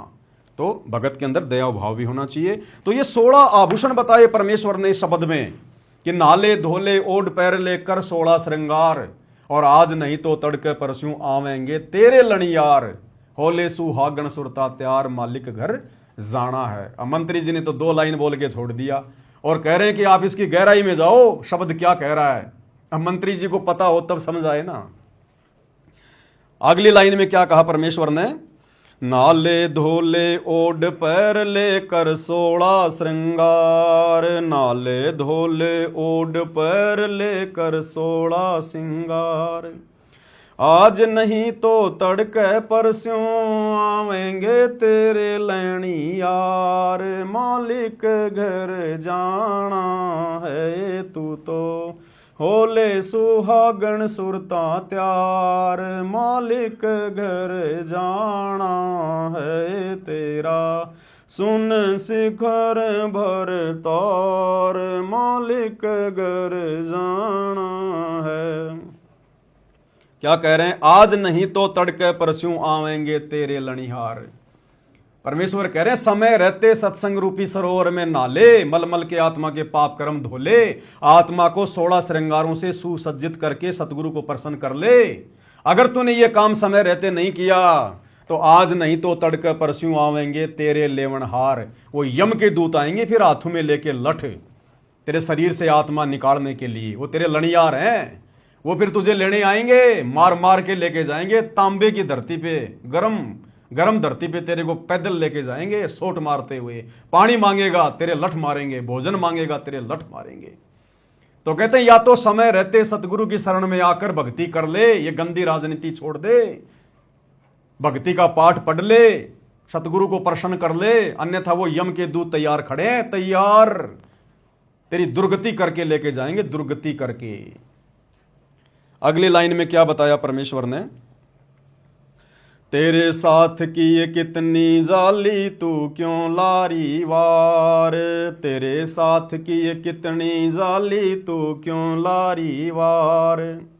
गुड़िया खेलत जन्म गवाया, लाया ये नहीं विचार। मालिक घर जाना है तू तो होले सुहागण सुरता त्यार। मालिक घर जाना है तेरा, सुन शिखर भर तार। मालिक घर जाना है। कितनी प्यारी व्याख्या करके बताई है गुरुदेव भगवान ने। आत्मा को कह रहे हैं परमेश्वर कि तेरे साथ की ये कितनी जाली, तू क्यों लारी वार। कि हे नादान आत्मा, तेरे साथ सतलोक से काल के चक्कर में मुझे छोड़कर जितनी आत्मा यहां आई थी, उनमें से कितनी आत्माएं, असंख्यों आत्माएं वापस मेरे साथ जब मैं सतगुरु रूप में आता हूं तो मेरे ज्ञान को समझकर, मेरी बात मानकर वापस सतलोक को चली गई। तेरे साथ की कितनी जाली, जो तेरे साथ जो सतलोक से आई थी ना इस काललोक में, वो तेरे साथ की आत्माएं कितनी मेरे साथ वापस सतलोक जा चुकी हैं। गुरुदेव भगवान कह रहे हैं, समझा रहे हैं परमात्मा शब्द के माध्यम से। और तू क्यों लारी वार, तू लेट क्यों हो रही है, तू देरी क्यों कर रही है, तुझे क्या समझ में नहीं आया, तू क्यों देरी लगा रही है इस काल के लोक में। क्या अभी तूने काल की व्यवस्था में सड़ना है, 84 लाख योनियों में धक्के खाने हैं, तेरे क्या समझ में नहीं आया। सतगुरु मिल गया, सब कुछ बता दिया, सब कुछ खोल के रख दिया, साहिब ने भेद दिया सब खोल अपने सतलोक राजधानी का। तो गुरुदेव आत्मा को कह रहे हैं, हे नादान, अब तू क्यों देरी कर रही है, सतलोक चलने की तैयारी क्यों नहीं कर रही। तेरे साथ की ये कितनी जाली, तू क्यों लारी वार। और गुड़िया खेलत जन्म गवाया, लाया है नहीं विचार। तू गुरु के ज्ञान को आधार ना बनाकर असंख्य जन्म तूने बर्बाद कर दिए, ये गुड्डा गुड्डी का खेल खेलते हुए। इस काल के लोक में बच्चे पैदा करना, बड़ी गाड़ी लेके आना, बड़ी कोठी बनाना, बड़े बड़े बिजनेस सेट करना, मंत्री पद प्राप्त करना, दुनिया पे राज करने की सोचना, दुनिया भर की संपत्ति इकट्ठी करने की सोचना। कहते हैं ये तो गुड्डा गुड्डी का खेल है, गुड्डा गुड्डी का खेल। और ये झूठा खेल खेलते हुए तेरे को असंख्य जन्म बीत गए, असंख्य जन्म, तेरे कुछ भी हाथ नहीं लगा, तू भिखारी की भिखारी है। परमात्मा कहते हैं, जिस प्रकार एक जुआरी व्यक्ति जुए में हारकर अंत में हाथ मलता हुआ जाता है, कहे कबीर अंत की बारी, जैसे हाथ झाड़ चले जुआरी। कहते हैं अगर तू सतगुरु के ज्ञान को ध्यान में नहीं रखेगी, भक्ति नहीं करेगी, तो अंत में ये गुड्डा गुड्डी का खेल खेलते हुए जब तेरा शरीर छूटेगा ना, तू खाली हाथ जाएगी यहां से। ये मंत्री पद, ये राजपद, ये प्रधानमंत्री का पद, ये हाथी घोड़े, ये संपत्ति, ये बेटा बेटी, रिश्तेदार, तेरे साथ में कोई नहीं जाएगा। इन सबको प्राप्त करने के लिए तूने जो जीवन बर्बाद कर दिया, जो झूठा खेल खेला है, जो पाप कर्म तूने इकट्ठे किए हैं, कहते हैं फिर वो पाप कर्म की गठड़ी बांध के लेके जाएगी तू, फिर नरक में भोगेगा, 84 लाख में भोगेगा। तो परमेश्वर आत्मा को जगा रहे हैं, गुड़िया खेलत जन्म गवाया, लाया है नहीं विचार। मालिक घर जाना है। आगे क्या कह रहे हैं गुरुदेव, सतगुरु म्हारे बाणिया हे करते बिणज व्यवहार। सतगुरु म्हारे बाणिया हे करते बिणज व्यवहार।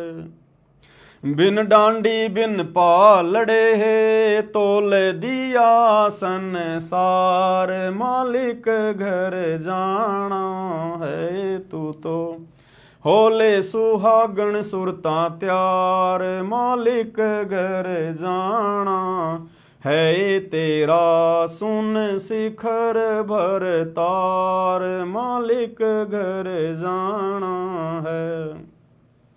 सतगुरु म्हारे बाणिया हे करते बिणज व्यवहार। जो बाणिया होता है, जो लाला जी होता है ना, सेठ वैश्य, वो किस तरह से अपना व्यापार करता है।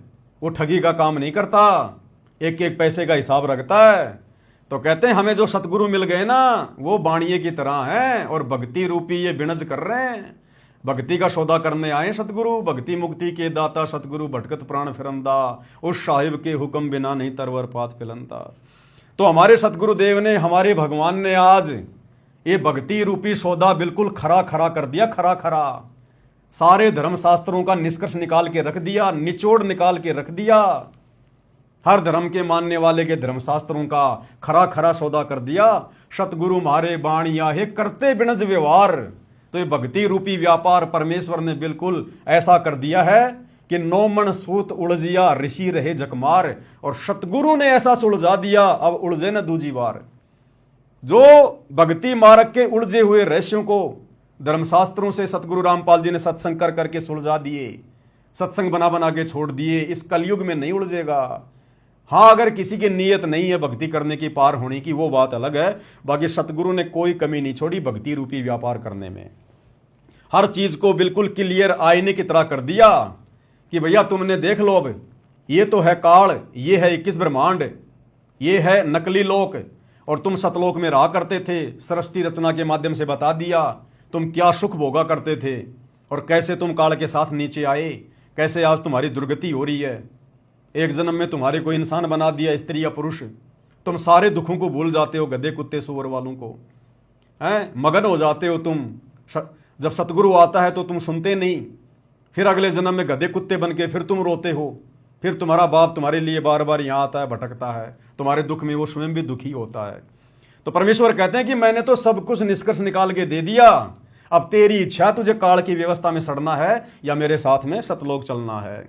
बिन डांडी बिन पालड़े तोल दिया संसार। बिना डांडी बिना पालड़े के।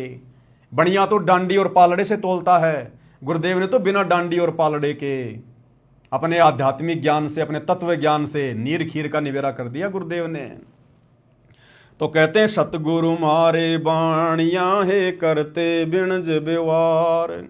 बिन डांडी बिन पालड़े हे तोल दिया संसार। मालिक घर जाना है।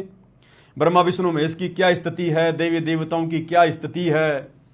तुम्हारे को एक बार मनुष्य जन्म मिलता है, फिर 84 लाख योनियों का चक्कर काटना पड़ेगा, भयंकर कष्ट उठाने पड़ेंगे, गधे के शरीर में, सुअर के शरीर में टट्टी खाना पड़ेगा, ऐसी दुर्गति करेगा। राजा बनोगे, सैनिक बनोगे, तुम्हारी गर्दनें कटेंगी, युद्ध होंगे, फिर कुत्ते बनोगे, तुम्हारे सर में कीड़े पड़ेंगे।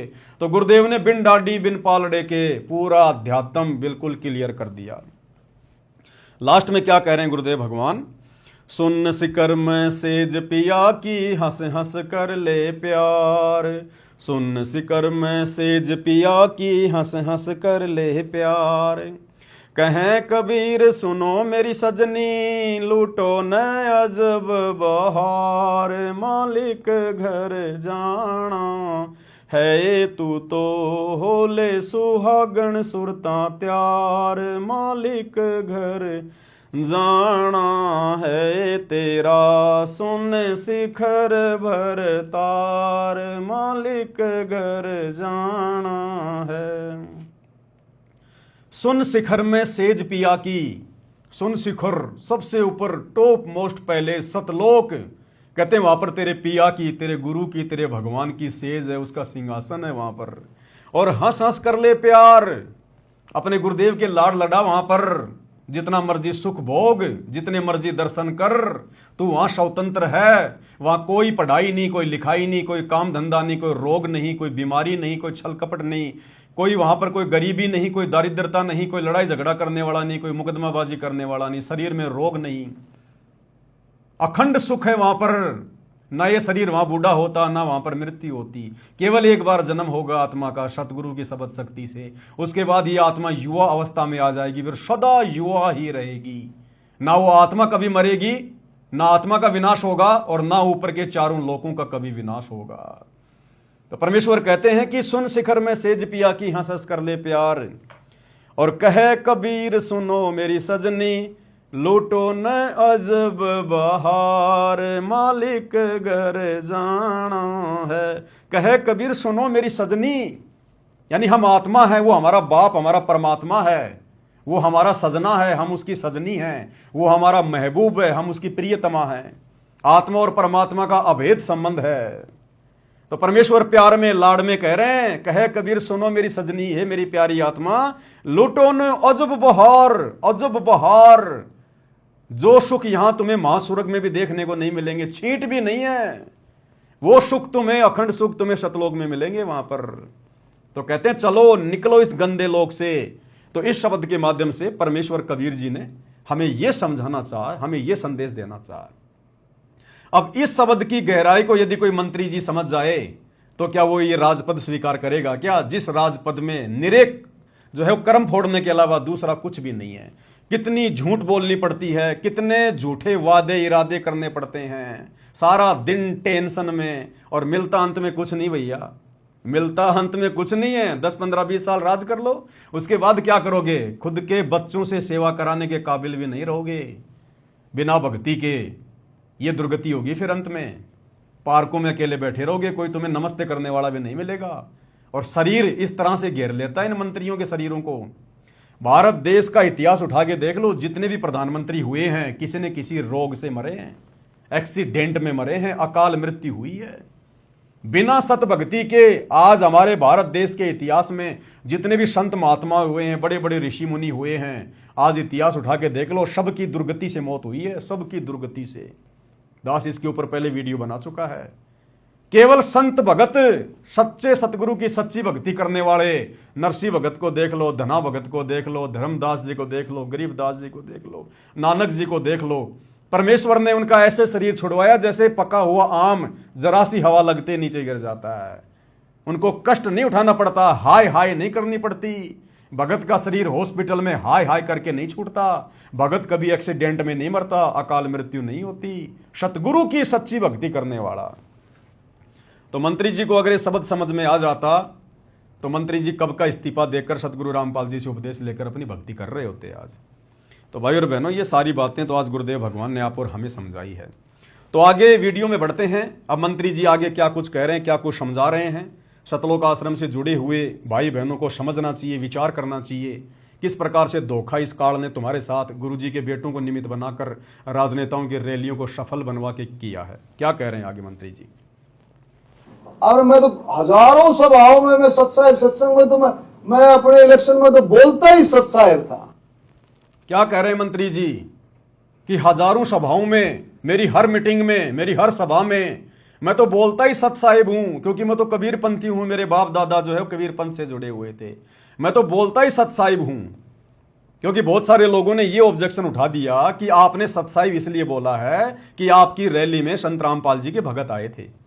तो मंत्री जी अपना पल्ला झाड़ रहे हैं कि कोई भी व्यक्ति और संत रामपाल जी के भगत ये ना सोचे कि संत रामपाल जी के भक्तों की 500 बसों में बैठकर परशुराम जयंती को सफल बनाने के लिए जो भीड़ आई है, उस भीड़ के स्वागत में मैं सतसाई बोल रहा हूं। संत रामपाल जी के भगत ये समझने की गलती ना करें। मंत्री जी कह रहे मेरी तो आदत है, मैं तो हर सभा में, हर मीटिंग में, जहां भी जाता हूं मैं तो सतसाई भी बोलता हूं। तो ये भी मंत्री जी ने भक्तों के मुंह पे तमाचा मार दिया। जो भगत वहां पर मंत्री जी के मुंह से सतसाहिब सुनकर लट्टू हो रहे थे कि मंत्री जी ने सतसाई बोल दिया, गुरु जी का जयकारा लगा दिया। मंत्री जी कह रहे मेरी तो आदत है भैया, चाहे मैं गोरखनाथ की जयंती में जाऊं, चाहे मैं परशुराम की जयंती में जाऊं, मेरी तो आदत है सतसाई बोलने की। तो ये भी भक्तों के मुंह पे तमाचा। आगे क्या कह रहे हैं मंत्री जी। अब मंत्री जी का हो गया किस्सा समाप्त भाई और बहनों। अब आपको एक फीमेल मंत्री से मिलवाते हैं। फीमेल मंत्री, ये हमारी गुरु बहन है, हिमाचल से है, सतगुरु रामपाल जी की शिष्या है, और कहते हैं गधे की आंख में घी डालो ये सोचेगा मेरी आंख फोड़ रहा है। अब इनको कितना ही समझा दो भाई और बहनों, सतलोक आश्रम से जुड़े हुए भाई बहनों को, सात संगति की वीडियो देखकर भी इनकी बुद्धि ठिकाने नहीं आ रही। इनकी आत्मा के अंदर जो जंग लगा हुआ ना वो नहीं उतर रहा। अब एक तरफ तो परमात्मा कहते हैं बच्चों तुम्हारी अग्नि परीक्षा का समय चल रहा है, गुरु तो रो रो के सत्संग भेज रहा है हिसार जेल से कि किसी तरह से इनकी आत्मा पिघले, भक्ति में ज्यादा इनका मन लगे, मर्यादाओं की तरफ आगे बढ़ें, संघर्ष करें, गुरु को प्रसन्न करें, नहीं तो काल खाएगा। ऊपर से सात संगति के माध्यम से परमात्मा ने कई हजारों वीडियो बनवा दिए, उसके बावजूद भी इनके कान पर जूं भी नहीं रेंग रही। अब ये हमारी गुरु बहन है, हिमाचल से है, और सतलोक आश्रम वालों ने जो एक यूट्यूब चैनल खोल रखा है, सा न्यूज चैनल, तो हर स्टेट का इन्होंने वो बना रखा है एक चैनल, सा न्यूज हरियाणा, सा न्यूज उत्तराखंड, सा न्यूज हिमाचल, सा न्यूज मध्य प्रदेश, और कुछ एक भक्तों को 1.5 फुट का माइक देकर जो है वो पत्रकार बना रखा है। और वो सारा दिन भक्ति तो करते नहीं, लेके माइक और घूमते रहते हैं, इधर उधर की खबरें इकट्ठा करके और चैनलों पर डालते रहते हैं, जो हमारे किसी मतलब की नहीं, किसी काम की नहीं। शिमला में बर्फ गिर गई, क्या करना, नीचे दब के मरना है क्या? कुल्लू में 200 फीट गहरी बस गिर गई, हमने क्या करना भैया? दुनिया भर की बसें गिर रही हैं, दुनिया भर की फालतू की न्यूज डालते रहते हैं, भक्तों का भी समय बर्बाद कर रहे हैं, अपना भी अनमोल समय और समाज से बर्बाद कर रहे हैं। और ये बेचारे युवा भक्तों को काल ने मोहरा बना रखा है। अब इस बहन को बताओ, समझाओ इस बहन को कि बहन जी ये जो दुपट्टा है ना, दुपट्टा ये फांसी लगाने के लिए नहीं डाला जाता गले में, ये दुपट्टा माता बहन ने अपने सिर को ढकने के लिए यूज लेती हैं। लेकिन ये तो पत्रकार है, भगत थोड़ी है, ये तो पत्रकार बन गई, भगती गई भाड़ में, भगत तो दूसरे नंबर पे है। सबसे पहले तो ये पत्रकार है सा न्यूज चैनल की। अब ये अपने घर की छत पे खड़ी होके रोजाना वीडियो बनाती है, ये सा न्यूज चैनल पे जाके देखना, रोजाना वीडियो बनाती है ये। आज हिमाचल के मौसम के क्या हाल हैं, खुद का मौसम बिगड़ा हुआ है। जिस दुपट्टे को सर पे रखना चाहिए था, और ये तो वैसे भी भगत है, आम जगत की माता बहनें भी इतनी निर्लज नहीं है जितनी सतगुरु रामपाल जी की शिष्याएं हैं। आम समाज की मां बहनें बेटियां भी अपने सर को ढकती हैं कोई वीडियो बनाने से पहले या समाज में कहीं बाहर निकलने से पहले, और ये देखो सरेआम। और अब सुनो मौसम के हाल। वैसे तो सतलोक आश्रम मैनेजमेंट हरियाणा का और उनसे जुड़े हुए अंध भक्तों का पूरा मौसम बिगड़ा हुआ है, लेकिन फिर भी ये मौसम के हाल बता रही है, रोजाना वीडियो बनाती है। अब बताओ हम बैठे कोई राजस्थान में, कोई हरियाणा में, कोई कहां पर, और ये कहते कि हिमाचल के सोलन कोई सिटी है, वहां के मौसम का हाल बता रही है छत पे खड़ी होके, और इस वीडियो को फिर डालेगी।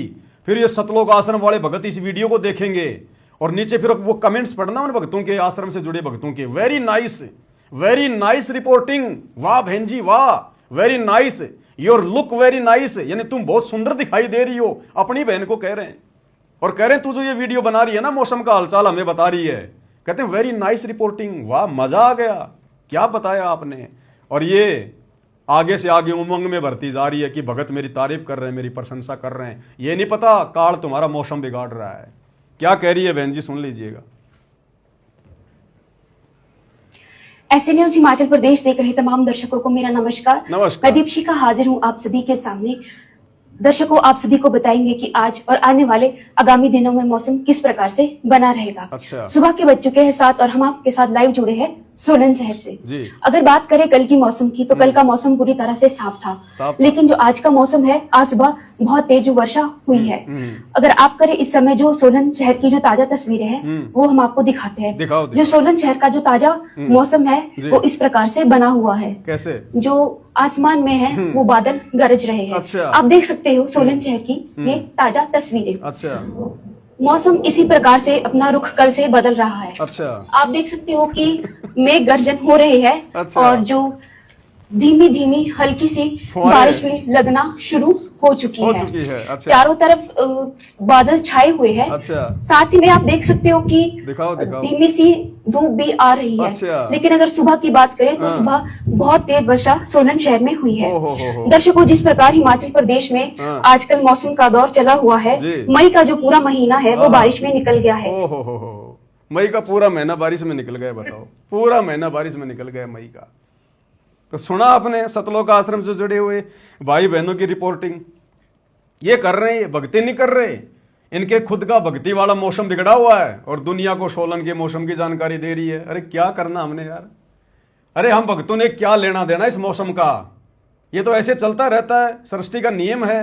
ये दुनिया भर के टीवी चैनल रात दिन यही तो दिखाते हैं। तुम भी उन्हीं चीजों में फंस गए। तो ये है सतलोक आश्रम से जुड़े हुए भगत भाई बहनों का मौसम।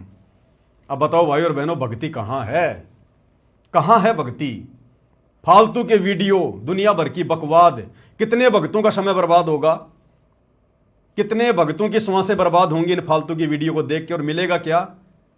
अरे भगत बैठा राजस्थान की गर्मी में और सोलन में गिर रही है बर्फ, उसका तो मन दुखी होगा कि राजस्थान में क्यों नहीं गिर रही। ये बहन तो बड़े आनंद ले रही है बर्फ के। ओहो, मीठी मीठी फुहारे गिर रही है ऊपर से। बहन कह रही है कि आज का मौसम, बादल गरज रहे हैं, तो बादल भौंकेंगे क्या? अरे बादल गरजते तो हैं, भौंकते थोड़ी। ऐसी तो ये रिपोर्टिंग कर रहे हैं। बताओ अब ये भक्ति, बताओ क्या ड्रामेबाजी हो रही है भाई और बहनों। ये काल तुम्हारा मौसम बिगाड़ देगा आने वाले समय में। क्या बताएं भाई और बहनों, बहुत लंबी चौड़ी कहानी है। अब आज के वीडियो को परमात्मा की दया से हम यहीं समाप्त करेंगे, क्योंकि भाई और बहनों परमात्मा कहते हैं समझों की मति न्यारी, साधो समझों की मति न्यारी। जो गुरु से ज्ञान को समझ चुके हैं ना, उनको तो चिंता हो गई अपने आत्म कल्याण की। इस प्रकार के फालतू की वीडियो बनाना, फालतू की बातें करना, राजनीति की रैलियों में धक्के खाना, वो भगत बिल्कुल स्वप्न में भी नहीं सोचेगा। कहते हैं संतोष समझों की मति न्यारी। जो समझदार हो गए ना भगत, उनकी तो बुद्धि का लेवल ही अलग हो जाता है, उनके विचार ही अलग हो जाते हैं अध्यात्म में। चिंता लगी रहती है 24 घंटे, मीठी मीठी, कि हे भगवान कोई मर्यादा ना टूट जाए, मेरा गुरु मुझसे रुष्ट ना हो जाए। मैंने एक बार सतलोक में रुष्ट किया था, कितनी लंबी सजा भोग रहा हूं, और आज बड़ी मुश्किल से मेरा दाव लगा है। अगर गुरु जरा भी नाराज हो गया तो मेरा मौसम बिगड़ जाएगा फिर। और एक बार मौसम बिगड़ा और बिगड़ा, फिर 84 लाख योनियों में फिर बिगड़ता ही चला जाएगा। तो भाई और बहनों, दया है परमात्मा की, पूज्य गुरुदेव भगवान की। परमेश्वर ने दास को थोड़ा सा समय दिया लाइव आने के लिए, भगत भाई बहनों के साथ में ज्ञान आधार से चर्चा करने के लिए। दास इस काबिल तो नहीं है, योग्य तो नहीं है, लेकिन गुरुदेव भगवान जिसके साथ होता है तो परमात्मा थोड़ी बहुत फूफा अपने भगत के ऊपर भी दया कर देता है। उनके आशीर्वाद से, उनकी छत्र छाया से ये सब कुछ होता है। एक छोटी सी बात, विशेष बात, क्योंकि जब मेरे सामने इस प्रकार की बातें आती हैं तो किसी भगत भाई बहन को कोई भ्रमणा ना हो जाए, इसलिए उसका समाधान करना बहुत ज़रूरी होता है। दास कल परसों लाइव देख रहा था, एक भगत जी का मध्य प्रदेश से, नाम मुझे पता नहीं, 2-3 भगत मिलकर लाइव आ रहे थे। मैंने भी उसमें थोड़ा सा एक कमेंट्स किया था कि भाई ठीक है, लगे रहो इसी प्रकार से। तो वो भगत जी कह रहे थे अपने लाइव में कि जो पवन भगत जी हैं, आप उनको छोटी मोटी आत्मा मत समझना, कोई छोटी मोटी शक्ति मत समझना। पवन भगत जी को गुरु जी ने अपनी विशेष जो शक्तियां हैं, जो पावर है, वो दे रखी हैं। तो भाई और बहनों देखो, भावनाओं में आके भगत कुछ भी कह सकता है। हालांकि भगतों को इस प्रकार से नहीं बोलना चाहिए, क्योंकि ये कलयुग की बिचली पीढ़ी का समय है, और ना परमात्मा ने आज से पहले अपनी शक्तियां किसी को दी। अगर भगवान अपनी शक्तियां देगा तो फिर दूसरा ना फिर भगवान हो जाएगा। हम जीव हैं, जीव ही रहेंगे। आशीर्वाद दे के परमात्मा जो मर्जी अपना काम करवा ले। 650 साल पहले बनारस के तोताद्री शहर में परमात्मा ने पंडितों के भंडारे में भैंसे राम को आशीर्वाद देकर वेद मंत्र बुलवा दिए, संस्कृत में और हिंदी में अनुवाद भी करवा दिया। तो क्या भैंसा राम भगवान बन गया? कोई विशेष शक्ति आ गई भगवान की? तो ये हमारी गलती है, हमारी कमजोरी है। जो भाई लाइव आ रहा था, ये बातें बोल रहा था, उसने अपनी गलती की गुरुदेव से माफ़ी मांगनी चाहिए दंडवत करके। कोई शक्ति नहीं है किसी के अंदर भाई और बहनों, हम जीव हैं 2 कोड़ी के। अगर कोई शक्ति आ गई ना तो यहां पर गुब्बारे की तरह जीव फूल जाएगा। भक्ति और भगवान 2 मिनट में भूल जाएगा वो। गुरुदेव ने हमें क्या बताया कि बच्चों 24 सिद्धियां हैं। जब तुम ये भक्ति करोगे, मर्यादाओं में रहोगे, गुरु को इष्ट मान के भक्ति करोगे, तो ये सिद्धियां ऑटोमेटिक तुम्हारे अंदर काम करना शुरू कर देंगी। तुमने सिद्धियों का कोई प्रयोग नहीं करना है। अगर तुम्हारी कोई अगर खुल भी जाए कोई अगर वो कमल वमल, तो भी तुमने सिद्धियों का प्रयोग नहीं करना, नहीं तो भक्ति नष्ट कर दोगे। गुरुदेव ने बताया तुम मर्यादा में रह के भक्ति करते रहो। इस शरीर में ऐसा सिस्टम फिट कर रखा है गुरुदेव ने, ये सिद्धियां ऑटोमेटिक हमारे ऊपर काम करेंगी। अरे आज ये सिद्धियां काम कर रही हैं, तभी तो हम भक्ति कर रहे हैं, मर्यादा में रह के कर रहे हैं, समाज से संघर्ष कर रहे हैं। आश्रम वालों की सिद्धियां काम नहीं कर रही, देखो कैसे काल इनको ठग रहा है। आप और हमारी सिद्धियां काम कर रही हैं। सिद्धियां हमें डगमग नहीं होने दे रही, सिद्धियां हमें संघर्ष करने की प्रेरणा दे रही हैं। ये सिद्धियां ही तो हैं। सिद्धियां मतलब सतगुरु का आशीर्वाद।